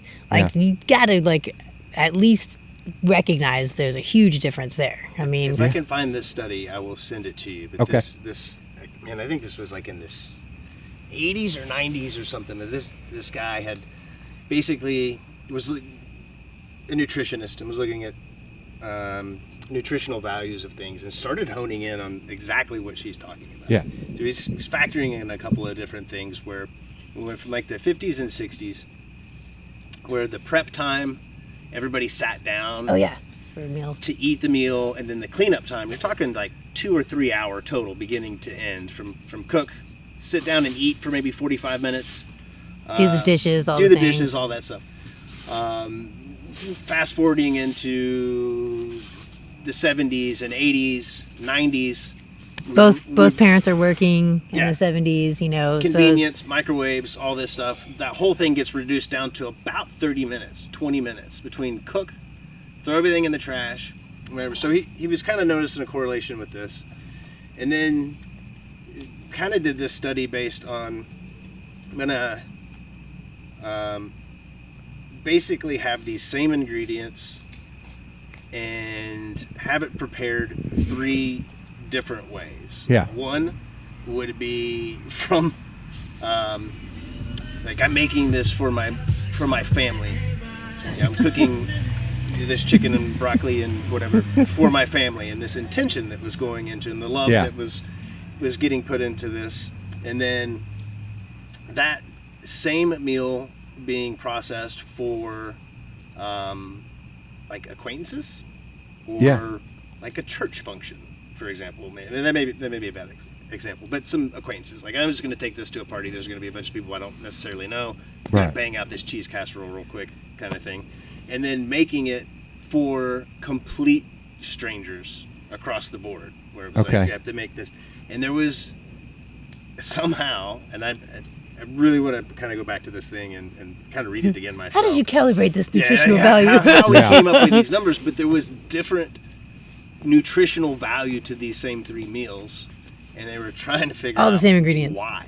Yeah. All the same ingredients. So there was this intention that got put into the food through love, apparently, that had a value to it, that made it more nutritious and made it more bioavailable to the body. Yes. Which just blew my mind. And then it was just another one of those kind of studies that was like, and Sounds this like can go woke on the weird science. shelf of shit that we don't understand. Right. And then it just kind of goes there. But there's something to be said with that intention, and I think that we certainly do it with the product that we're doing. I've And sent that's- people Right. home for God, all the years I've been in business. If you come in with a shit attitude on the day that we're like Making making this stuff. things, putting the things into bottles, anything where you're touching product that someone is going to cutting the ingest, fruits and vegetables. you can fucking take a walk and then come back after you've worked that out, or just don't come back, whatever. Yeah. Like, and not firing them, but just like, that sounds like a horrible, like, yeah, get the fuck out of here. But definitely, like, get the fuck out of here, go attitude adjust yourself, and then, you Yeah. know, come back And when I- you can. I've definitely seen it. I mean, I've worked in big places where there is a disconnect of just like, I'm going in and punching a clock and just cramming liquid down the line, Oh yeah. you know, and we've got a lab, so they'll tell me if I'm not in spec, Yeah. right? And that's that. Like, your numbers are off. I'm like, no, they're not. These are my numbers. Just, you know, they're like, oh, okay, yeah, you're right. Or your numbers are off. Fix this, whatever, you know. But then it's this disassociation. I mean, we still have our QA QC parameters for the Yeah. things, but And we don't only use woo. yeah, it's not just woo. There is some science there, but I've learned a lot with Frog and on that side of it, because my scientific brain is, let's hit these numbers, let's do these things, Right. and being able to brew from a spot of putting that love and that care, even though it is for strangers, but putting that love and that intention and that care into For anyone whose path they crossed, you yeah, know, like, for its intended purpose. you Well, I know? think about that with, and I only say this because I saw the truck delivering food. Have y'all had Burger Boys across the I haven't bridge? yet. No, Good. I've heard And really it's good cheap things. as shit. Like, Nice. It is. But you think about that, like I saw the truck delivering food. It's Cisco Like meat anything else, yeah. and all that. But it is so much better than if you go to some shitty fucking McDonald's. Like how, like to the point, like he actually gives a shit and enjoys what he does. And he gives a shit about his team, and Yeah. like, yeah, like that. I've read some really cool things about that guy. Yeah. I've even seen some, like, the differences between just like lettuces and stuff. You know, where some of the stuff that I've seen at the farmer's market versus what you would see at like Food City or stuff, and it's like, That's not even this food. Stuff, yeah, like this stuff is alive. It's living, and Right. it's like this nourishment versus, and then you go to Food City and it's like, oh, this stuff looks really sad and just sad. Like I don't know how to explain it, but it looks Yeah. sad. I've It gotten might be so green, spoiled. Oh. but it's artificially green. Did they, you know, It's like that it's- weird. There's that weird box thing you can get where it's fruit or vegetables that aren't pretty. Sure. Yeah. I can't Misfits remember what- Produce is one of them, and there's a bunch of them. But I heard a guy talking about that, and he was like, "Yeah, this stuff is just as good, if not better, for you, Yep. because it's not pretty. It's just Yeah. how it is." Right. Yeah. And he was like, "It's insane that this shit gets thrown away because it Oh, won't it's look nuts. pretty on a little tower." This company I worked with in Chicago, Urban Canopy. They are like, to Charlotte's passion too about food deserts. They go Yeah. in and plant gardens and vacant lots in food deserts and bring CSAs and farmers Yeah. markets and all these things. And then their biggest thing was for Peapod, which is a delivery service in Chicago for like Yeah. grocery delivery. Peapod is not going to take that banana with that freckle on it because Jane in Lincoln Park is not going to take that banana with that freckle on it. That won't be acceptable. So all those freckled bananas get thrown into this bin, and Yeah. Urban Canopy would buy them for a quarter of market price and sell them for a third of market price. So they would make all this food super affordable, make a small markup to do their own like compost farms and like all their other programs that they had going on. It was fucking phenomenal. It was like, Yeah. yes, these fucking guys, like these guys are the ones that get it. Like that food is fucking perfect. And we don't give a shit what it looks like. We buy seconds from all the farmers. That stuff's gonna just rot in a field somewhere, Yep. or just get thrown into landfill to be more part of the methane problem. It's like, it doesn't matter if it looks pretty to us. It's getting put into this liquid. You're never gonna see it. You know, like that's perfect. Which is another good thing to be able to divert seconds. They're perfect for juicing. You know. Yeah. I mean, hundreds of pounds of peaches this summer we diverted that were like seconds and even thirds, and it was like, fuck yeah. We compost anything that was like, these have to be processed. Oh, yeah, yeah. like right now, Like, like immediately. process, use what we're going to use, freeze, and you know, and go from there. But that's, you know, especially as this grows, you know, talking to some of the farmers and stuff now, it's like, oh, I need a pound of basil, or we need 10 pounds of basil. I'm like, oh, okay. We need 100 pounds And- of beets. Who's yeah. got that? It's like, Yeah, and then you know, and like we're not making a ton of liquid just yet. Yeah. We're gonna, Yeah. as we grow these things. But then, you know, being able to go to that farmer and be like, you know, what does this look like? how You know? what's Yeah. a bushel? Yeah. And then start talking bushels and be like, you know, What's a I need truckload? to get a truck, Yeah. With you working know, with of beets or whatever. with somebody so locally, can you then say, okay, I think for next year we need to double our product. Yes. Sure. Can you produce Yeah. more Yes, for us? And absolutely. that's what And that helps them too to forecast like, all right, these are the seeds I need to get. This is the area I need to set aside for this.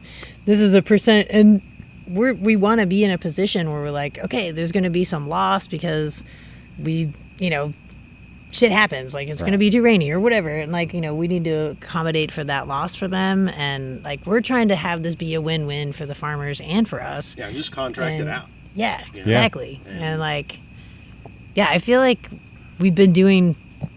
We're just doing like small amounts still. So like once we start hitting like bigger numbers, I think it's gonna really be like, oh shit, especially in the winter. Like farmers market in the winter is not that great. This summer, oh my god, we were insane. Like we were just like, we make this peach flavor all fucking year. We got to get peaches for like to last us until next time peaches are a thing. So we're like getting all these just mountains of peaches. We had to buy freezers. Like we were just like, oh my, this is absurd, you know. So it was just like this craziness of Fruit savings account. Like, please let this freezer we got on Facebook my Marketplace last. You know, just Yeah. like, oh Go my in there, god. peek on that thing every day. I'm like, it's Yeah. at 0. Okay, this is temperature. I go, all right, okay, check. You know, like just stuff like that where it's like, good night. And Yeah. it's like, all right. And that was another thing too. It's like, okay, I can either pay myself and then go invest that money into peaches, or I could just skip the paycheck, not give the government a cut of taxes, Yeah. and then just buy the peaches as a business expense. Like, Yeah. that's kind of a no-brainer. You know, just stuff like that where it's like, these are really weird business decisions that I really didn't think I would be calculating in, but it's like, well, it's fucking peach season. It's go time. Like, you got to do this now. The peach mafia was coming after us. I kind of grew up that way in that, like, my grandparents, I talked to Charlotte and I also talked to Chris Battle about this. Like, my grandparents lived just up on Washington Pike. Oh, and nice. they had a farm in their, or their little garden. Not a little garden. It was a healthy sized garden in their backyard, in that little lot. And then when, like, in the 60s, they bought, like, 5 families went in together and bought 10 acres way out in Corrington before anything was out there. Yeah. And they each allotted because my grandparents didn't have any money, and they each had 2 acres to grow whatever the hell they wanted to. Nice. And they finally had to sell that off because people were wanting to build fucking condos out there. Mm-hmm. And it just kept on getting to a point to where, but they also let's see, them selling off that farm paid for my first year of college. Well, and also, They like, gave all the grandkids enough money to just put in the savings. I was like, fuck, that's how I went to college. That's first year fantastic. on them. Yeah. yeah. But then when it would my grandmother's family up in Kentucky still had big lots of farmland because that's just what they did. They were farmers when she grew up, and it would be that way with corn. Hey, it's corn season. Yeah. You need to get your ass up here. Get it and done. I would sit in my grandparents' basement, take them off all the silt, Yep. Mm-hmm. and I was just like, "What? I'm 10. What am I doing? I want to be playing baseball. Free labor right now. I don't want to be doing this shit." And my grandfather just laughing at me. He's like, yeah, this is what we did my entire life. Yeah, right? We didn't have baseball. But yeah, so it was, especially during the summer, I was at their mercy of like, you're a pretty big kid. You can carry some buckets of corn. Oh, yeah. Yeah. But then, like, and same thing, back then, my grandmother, the entire basement was just shelves of canned goods. Yep. Or not canned goods, jarred, where she Jars. would she still made the best apple butter. Nice. And I've not found anybody that's even close. Awesome. But it's also my grandmother. I know she probably put triple the amount of sugar and cinnamon that any other anybody else making apple butter ever did. I cannot get enough butter in my life in general. Like, that is where the flavor lives on everything. Like, are you kidding me? Like, everything's like, oh, this low-fat thing. It's like, no, we're supposed to, like, we're actually designed to live on. It's all right. Sometimes we can. So when I graduated high school, I was 6'6", 330 pounds. And my grandma, I hate pinto beans. I just hate pinto. Even the smell grosses me out. I have weird foods. Hot dogs. I ate one hot dog when I was 4 years old. It made me sick. I've never ate a hot dog since. Done. I've tried sushi in like 3 different places, and I'm just like, this is just not my thing. Sure. Yeah. I can't do it. But when she'd cook pinto beans for my grandfather and her, she would take a cast iron skillet that I now have. That was one of those, like, when she passed, I was like, I get that. This is the one thing, yeah. She would cook bacon in it. She would then take the bacon out, let it sit on paper towels to degrease a little bit. She'd make fried cornbread in the bacon grease, and then take that out, and then make hamburger patties. So it would be fried cornbread, slice of cheese, burger, bacon, slice of cheese, fried cornbread. And I would eat 2 of those. Heck yeah. So the beer calories may not mean shit compared to what that... Yeah. I was like, God, those things were that... I was like, that's probably 4,000 calories in one. No wonder I was so damn big. But it was just so much food. Like, she would just make... And we would all finish it all. My grandfather had to have something sweet. I still am stuck in that mode. Has to have something sweet at the end of it. She'd make fresh cakes, pies, like every 3 nights. Isn't it amazing? My grandma too. All farms, like, and it was just like, wail out this whole fucking, like, spread. I was like, what are you? Yeah. Wow. All right. And her green peas, it took me years to figure out, because I'm going back to butter here. It's almost an entire pack of butter. Yeah. And I think it's 3 or 4 cups of sugar. Wow. And it is almost like molasses on those peas, but it is the best. It's I'm sure I have clogged arteries from that shit, but it is the best. Like it is. We brought you some kombucha. That's really good for good cholesterol. That'll help tear out the bad stuff. Good. That's why I started going with. That's why I eat the greens that I do. Is because I read reports of like greens helping break up that plaque. And Oh, heck yeah. But I also used to. I get done with football practice. I would buy a grape Fanta and orange Fanta. And before I got to my mom's car, I would already have one down and in the trash can and Sure. drinking on the other one every day. No water. Why would I drink water? Why would you drink water? Water's for pansies. That doesn't make any I sense. need grape, artificial grape, artificial orange that don't taste like grape or orange. No.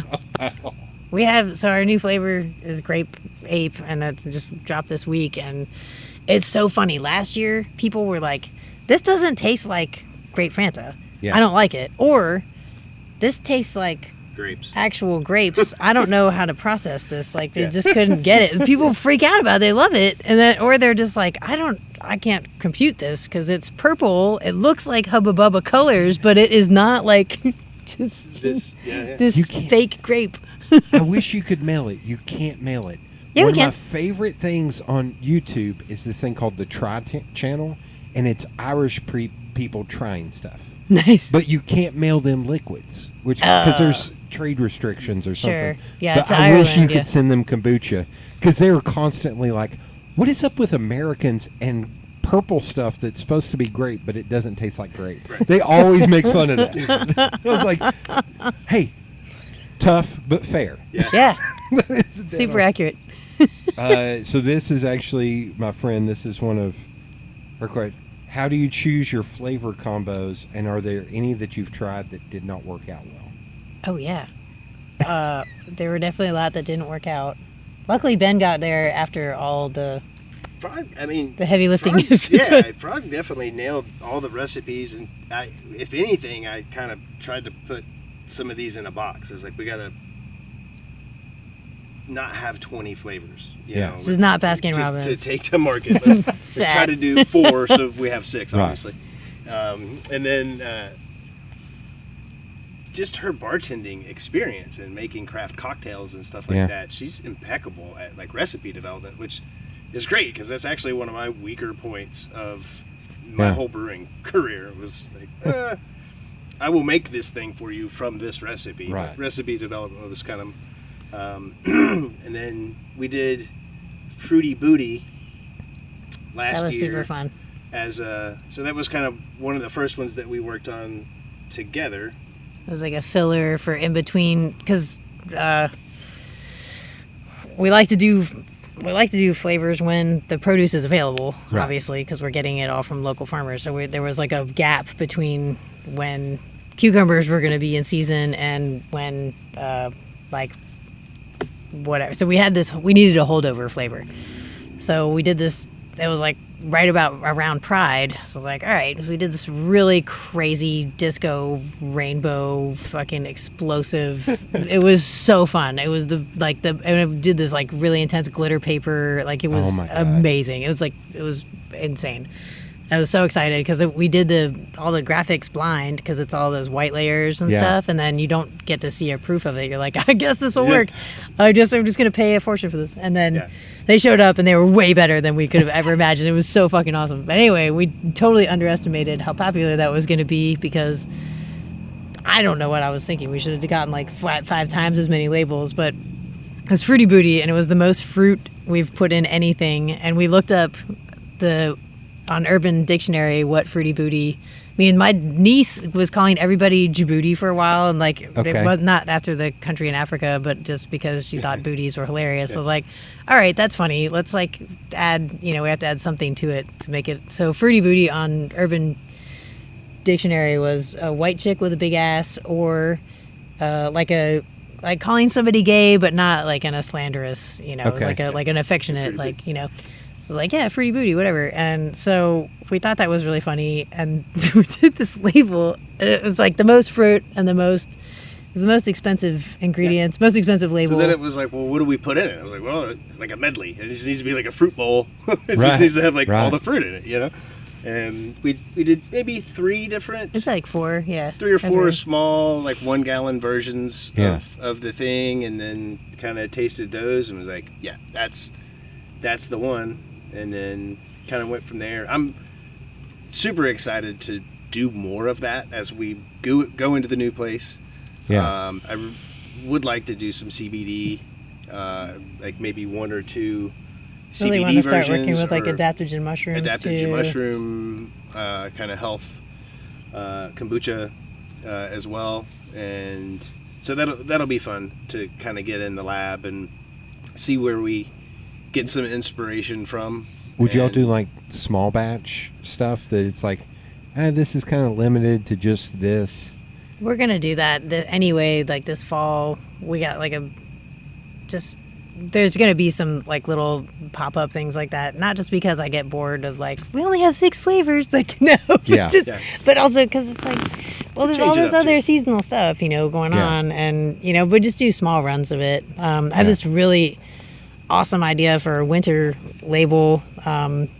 It's like the dead of winter, because this is like super metal, and I think that's from like bartending in Chicago and Oh, all yeah. those like Three Floyds, all their labels are just so metal. And Adam Deal is an amazing artist here. Yeah. I would love to have him do our label, and he's like, please do it. And I was like, I just have to wait till we're in a place where we can just do this like small run.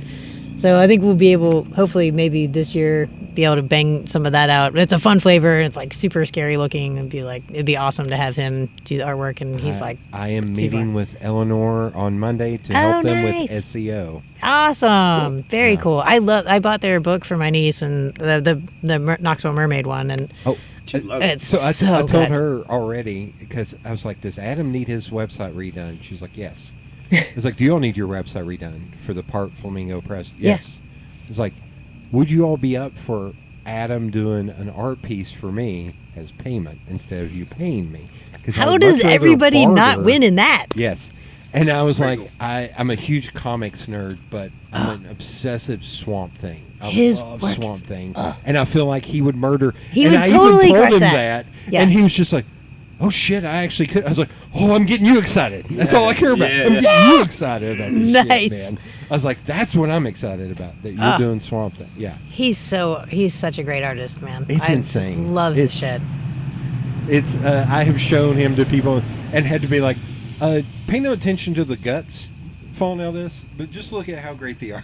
Right. Like, please, let's look past that. But I mean, I was raised on Heavy Metal Magazine, and I Oh, just yeah. love his art. I mean, I just am like, God, so just, I don't know. I mean, the first time I started seeing his stuff, I was like, fuck yeah, dude. Yeah. Hell yeah. it's nuts. Like, I think he and Eleanor said that they are going to work on a comic book, and I was like, well, tell me when you're ready, because I want to buy a copy of Yeah. that comic book, because that's going to be badass. Totally. They're so talented.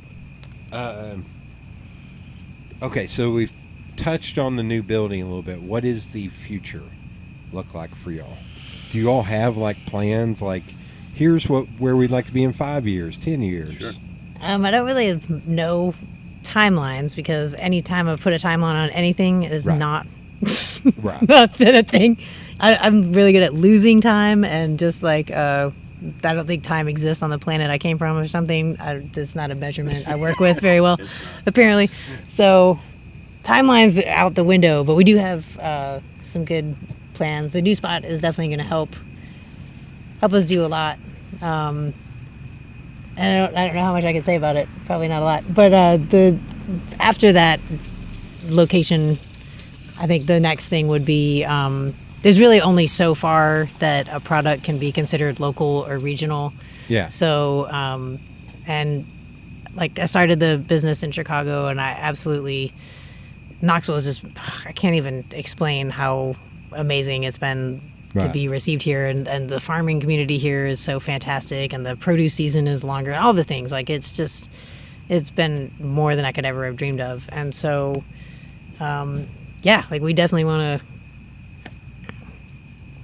keep working on that. And then this area, we're so close to, like everything with a 4-hour radius is super close. So we're gonna start there, and then just see kind of what makes sense, and like figure out what the next regional area is that makes sense. I still have a lot of farming connections in Michigan and outside of Chicago, and again, sticking with that farm to table mentality and really supporting those crews.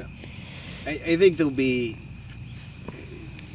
kind of a critical mass gallon point that we hit where the operations would have to change so drastically that we wouldn't want to.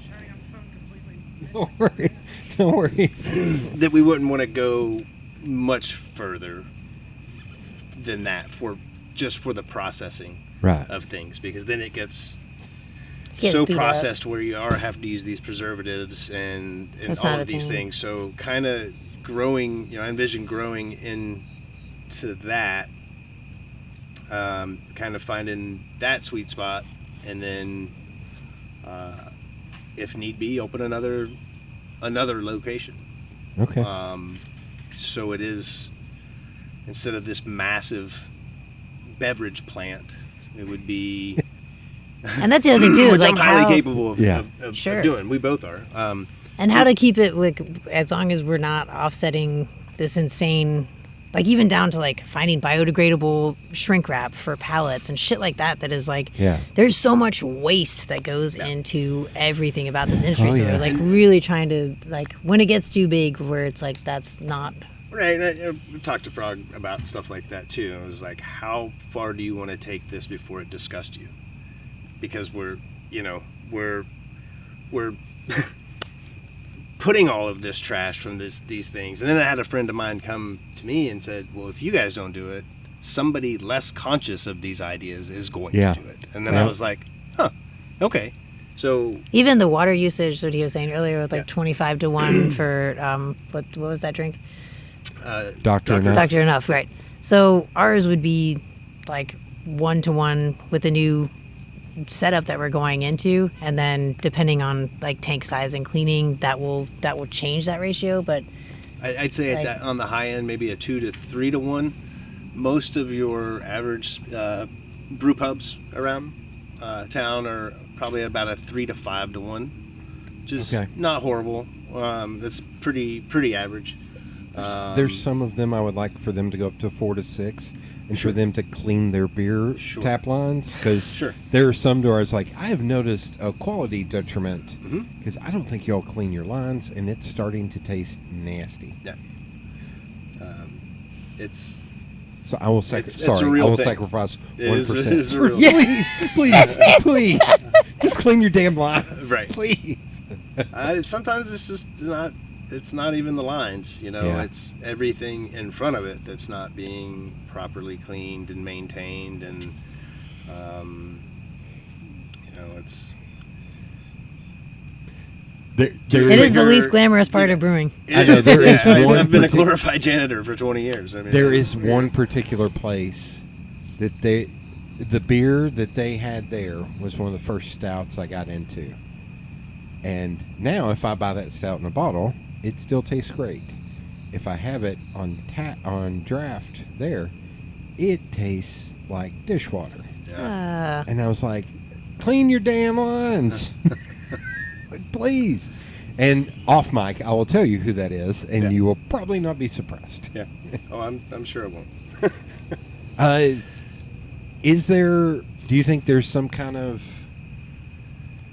where do you think kombucha is in like the, do you Trendy. think Super or not even trending. trend, but like, do you think it will just only keep growing in popularity as people I think so too, learn? because I actually just listened to another, not because I'm obsessed with this, literally because it is my job, but was listening to a podcast yesterday about just in general, like 2 out of 10 people, 2 out of 10 people have tried kombucha at this point. So that's still, it's definitely on the rise. There's definitely a lot of room for growth in that. It's 20%. Like that's Right. definitely a lot of room for growth there. And I think as the pandemic, if anything, has really shown people, yeah, your choices do matter, like what you put into your body, and if you want to do. And I don't know if this is true for everybody. I used to think it was true as far as like, I'm going to do really bad things to myself, but I'll be vegan and it'll be fine. It's like, I don't know if that can work for everybody. But I think that a lot more people are trying to seek out bioavailable, health conscious things. And I don't know that sober is the new black, but I do think that sober is heading towards that direction. I think a lot of people noticing spikes from when the bars reopen, and they're like, maybe that isn't the thing, or even getting sick of DUIs or whatever. Like, just. Well, it's like I'm gonna point at my neighbor here. He and I helped him hang the rack for a TV on his wall, and he was talking to me about drinking. And he was like, I got tired of not feeling great, and I got tired, more importantly, of the people I was hanging around that weren't enjoyable. Right. He was like, those two things made me kind of tamp it down to little or none. Yeah. And that's when I bought this house. We don't have alcoholism or anything in our life, in our family, but I was like, I'm not going to drink when I'm just alone. Yeah. And I've kind of stuck with that. Now, Same. because of that, I have an insane amount of alcohol in there because I would still buy shit because I love trying shit. Sure. Right. And it's like, there are people come in and it's like, damn, look at this. You party. I was like, no, I don't. That's why I still have all this shit. Right. Because it would all be gone if all I did was sit here and drink. My back bar in my house in Chicago was like that, because I would do experiments and do like homework on, I'm going to work on this stuff. And unless I had people over, I wasn't drinking at home either, because that is a slippery slope for me, And like you were talking about earlier with the shots and stuff, like I was a conveyor belt for sure. It's like, one, then just keep going. That's why I can't have any now. It's fine. It's like... Well, I joke because the only beer I like are stouts, because they actually taste good to me. And they're a meal. Like, that's fantastic. But I'll be somewhere and they're like, hey, can I get you a beer? I was like, no. Because no one ever has stouts on. I was like, if you give me an IPA, it's going to be wasted on me. I'm not going to like it. It's just not going to be my thing. So I'll just take a Sprite.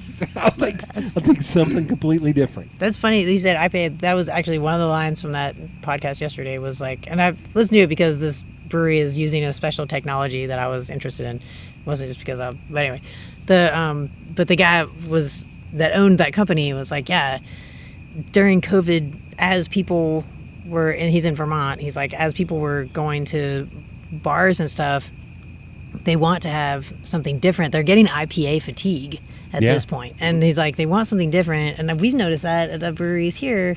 Like, people are really excited to have something that's not tap water, not soda water.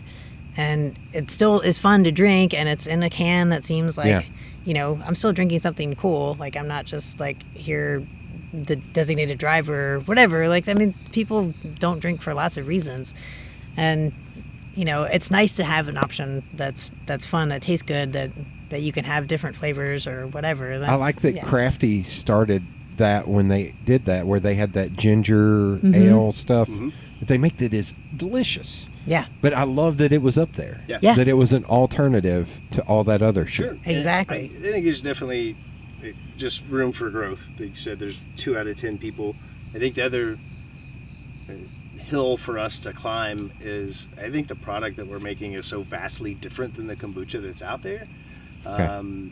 Especially if you've had like your neighbor's kombucha that they made and it's gone like way vinegary, and that's what a lot of people have had, especially at the farmers markets, man. And they're like, my friend tried to brew this and I had some and it's horrible and I'll never drink it again. It's right, because it tastes like foot soup, and that's fucking terrible. And nobody wants that. And even some larger companies that, she cracked one open in the brewery today and was like, here, try this. And I took it over to the lab and I was testing the alcohol on it and testing the pH before I even tried it, and then I'm drinking it and I'm just like, what are we doing that is so different than, because all of these other ones have this kind of common thread to them. Yeah. And I don't like it. And she's cracked the code on making, we're certainly making kombucha. Right. The process is there. We're no doubt we're doing that, but we're definitely doing something different for it, because I still kind of haven't had one that I like a store-bought. So we try them all the time. We like always. Yeah, and people are like, oh, I've had this brand, and it's like, what'd you think? Like, it smelled like feet and it tastes like dirty gym socks. Right. Okay, hear me out. I'm trying to remember which. You should try this one, and it's just like the sushi thing. It's like, I've had sushi, but it wasn't my thing. And then your friends are like, no, you need to have good sushi. Yeah. That's how you got to eat You're sushi like- the second and the third time before Yes. you were like, it doesn't matter. I don't Yeah. like sushi. It's not my thing. So it's kind of hitting that hill. I was like, you should try this one and see, what you think about it, and making a functional beverage that people want to drink versus like I'm gonna I drink. have to, I have to 'cause- drink this because I got to get my probiotics for the day. Right. And it's the right thing to do, or Right. whatever. I check it off my list, and then I can go eat Snickers bars and whatever. Whatever the hell you get into later. Right. Snickers bars, honey buns, honey buns. Honey buns. Monster Energy drinks. Oh yeah, it's funny. Like one year, right around Christmas time, my mom called me and she was like, "So for Christmas this year, can you stop eating Jackies as much as you do?" That was what she wanted for Christmas. I was like, "Damn it, Mom, no." That strawberry cake, though. Yeah. Oh my gosh. Have you been on Sunday and had her turkey and dressing with No. banana pudding? Oh, We did have the banana banana pu- pudding, though, I think. we should do The we banana should do pudding tastes like my grandmother's banana pudding. It's Nice. insane. But her turkey and dressing is amazing. that. We should maybe do that We sometime. can definitely do that on Sunday. Yeah. Yep. No, it's You got time That's for a that? thing. We have time for that. Yeah. Last I, time uh, I was in there, I was wearing my shirt that says "Ass Gas or Grass. No one rides for free," and has 3 motorcycles on it. It's Yeah. not like a huge print. And she honed right in on it, and she was like, "I like that shirt." She was cracking the fuck up. I was dying. I was like, "Yes." Oh, I love it. So He's amazing. I actually went there. I think she'd been open less than 2 weeks when I went there. I'd seen it. Somebody had posted about it on Instagram, and I saw it, and I went. And she told me at one point, she was like, "I stopped counting at 400. 400 people have come in here and told me they're here because of you, because of what I posted online, or because Nice. I mentioned it." And she was like, "So you're like part owner or whatever at this point." I was At like, least VIP. I was like, cool. I was like, all I want is a table where I have a little placard. There you go. Where that's all. She's like, "I'll do you better and put you on the menu." Yeah, It's yeah. fantastic. But yeah, it's. I think it's Snickers bar.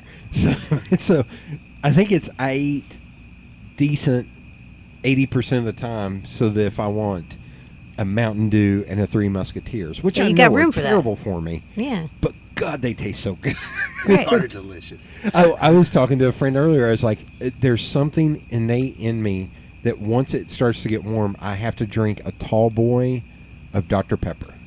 Like freezing cold Dr. Pepper. There's something about summertime and Dr. Pepper in a can that just sets off all these synapses in my head. Nice. And I have to have it. I was like, I can't not have it. Like, it's like, I'll drink water and all that. I'll drink all that healthy shit, but I gotta have my Dr. Pepper.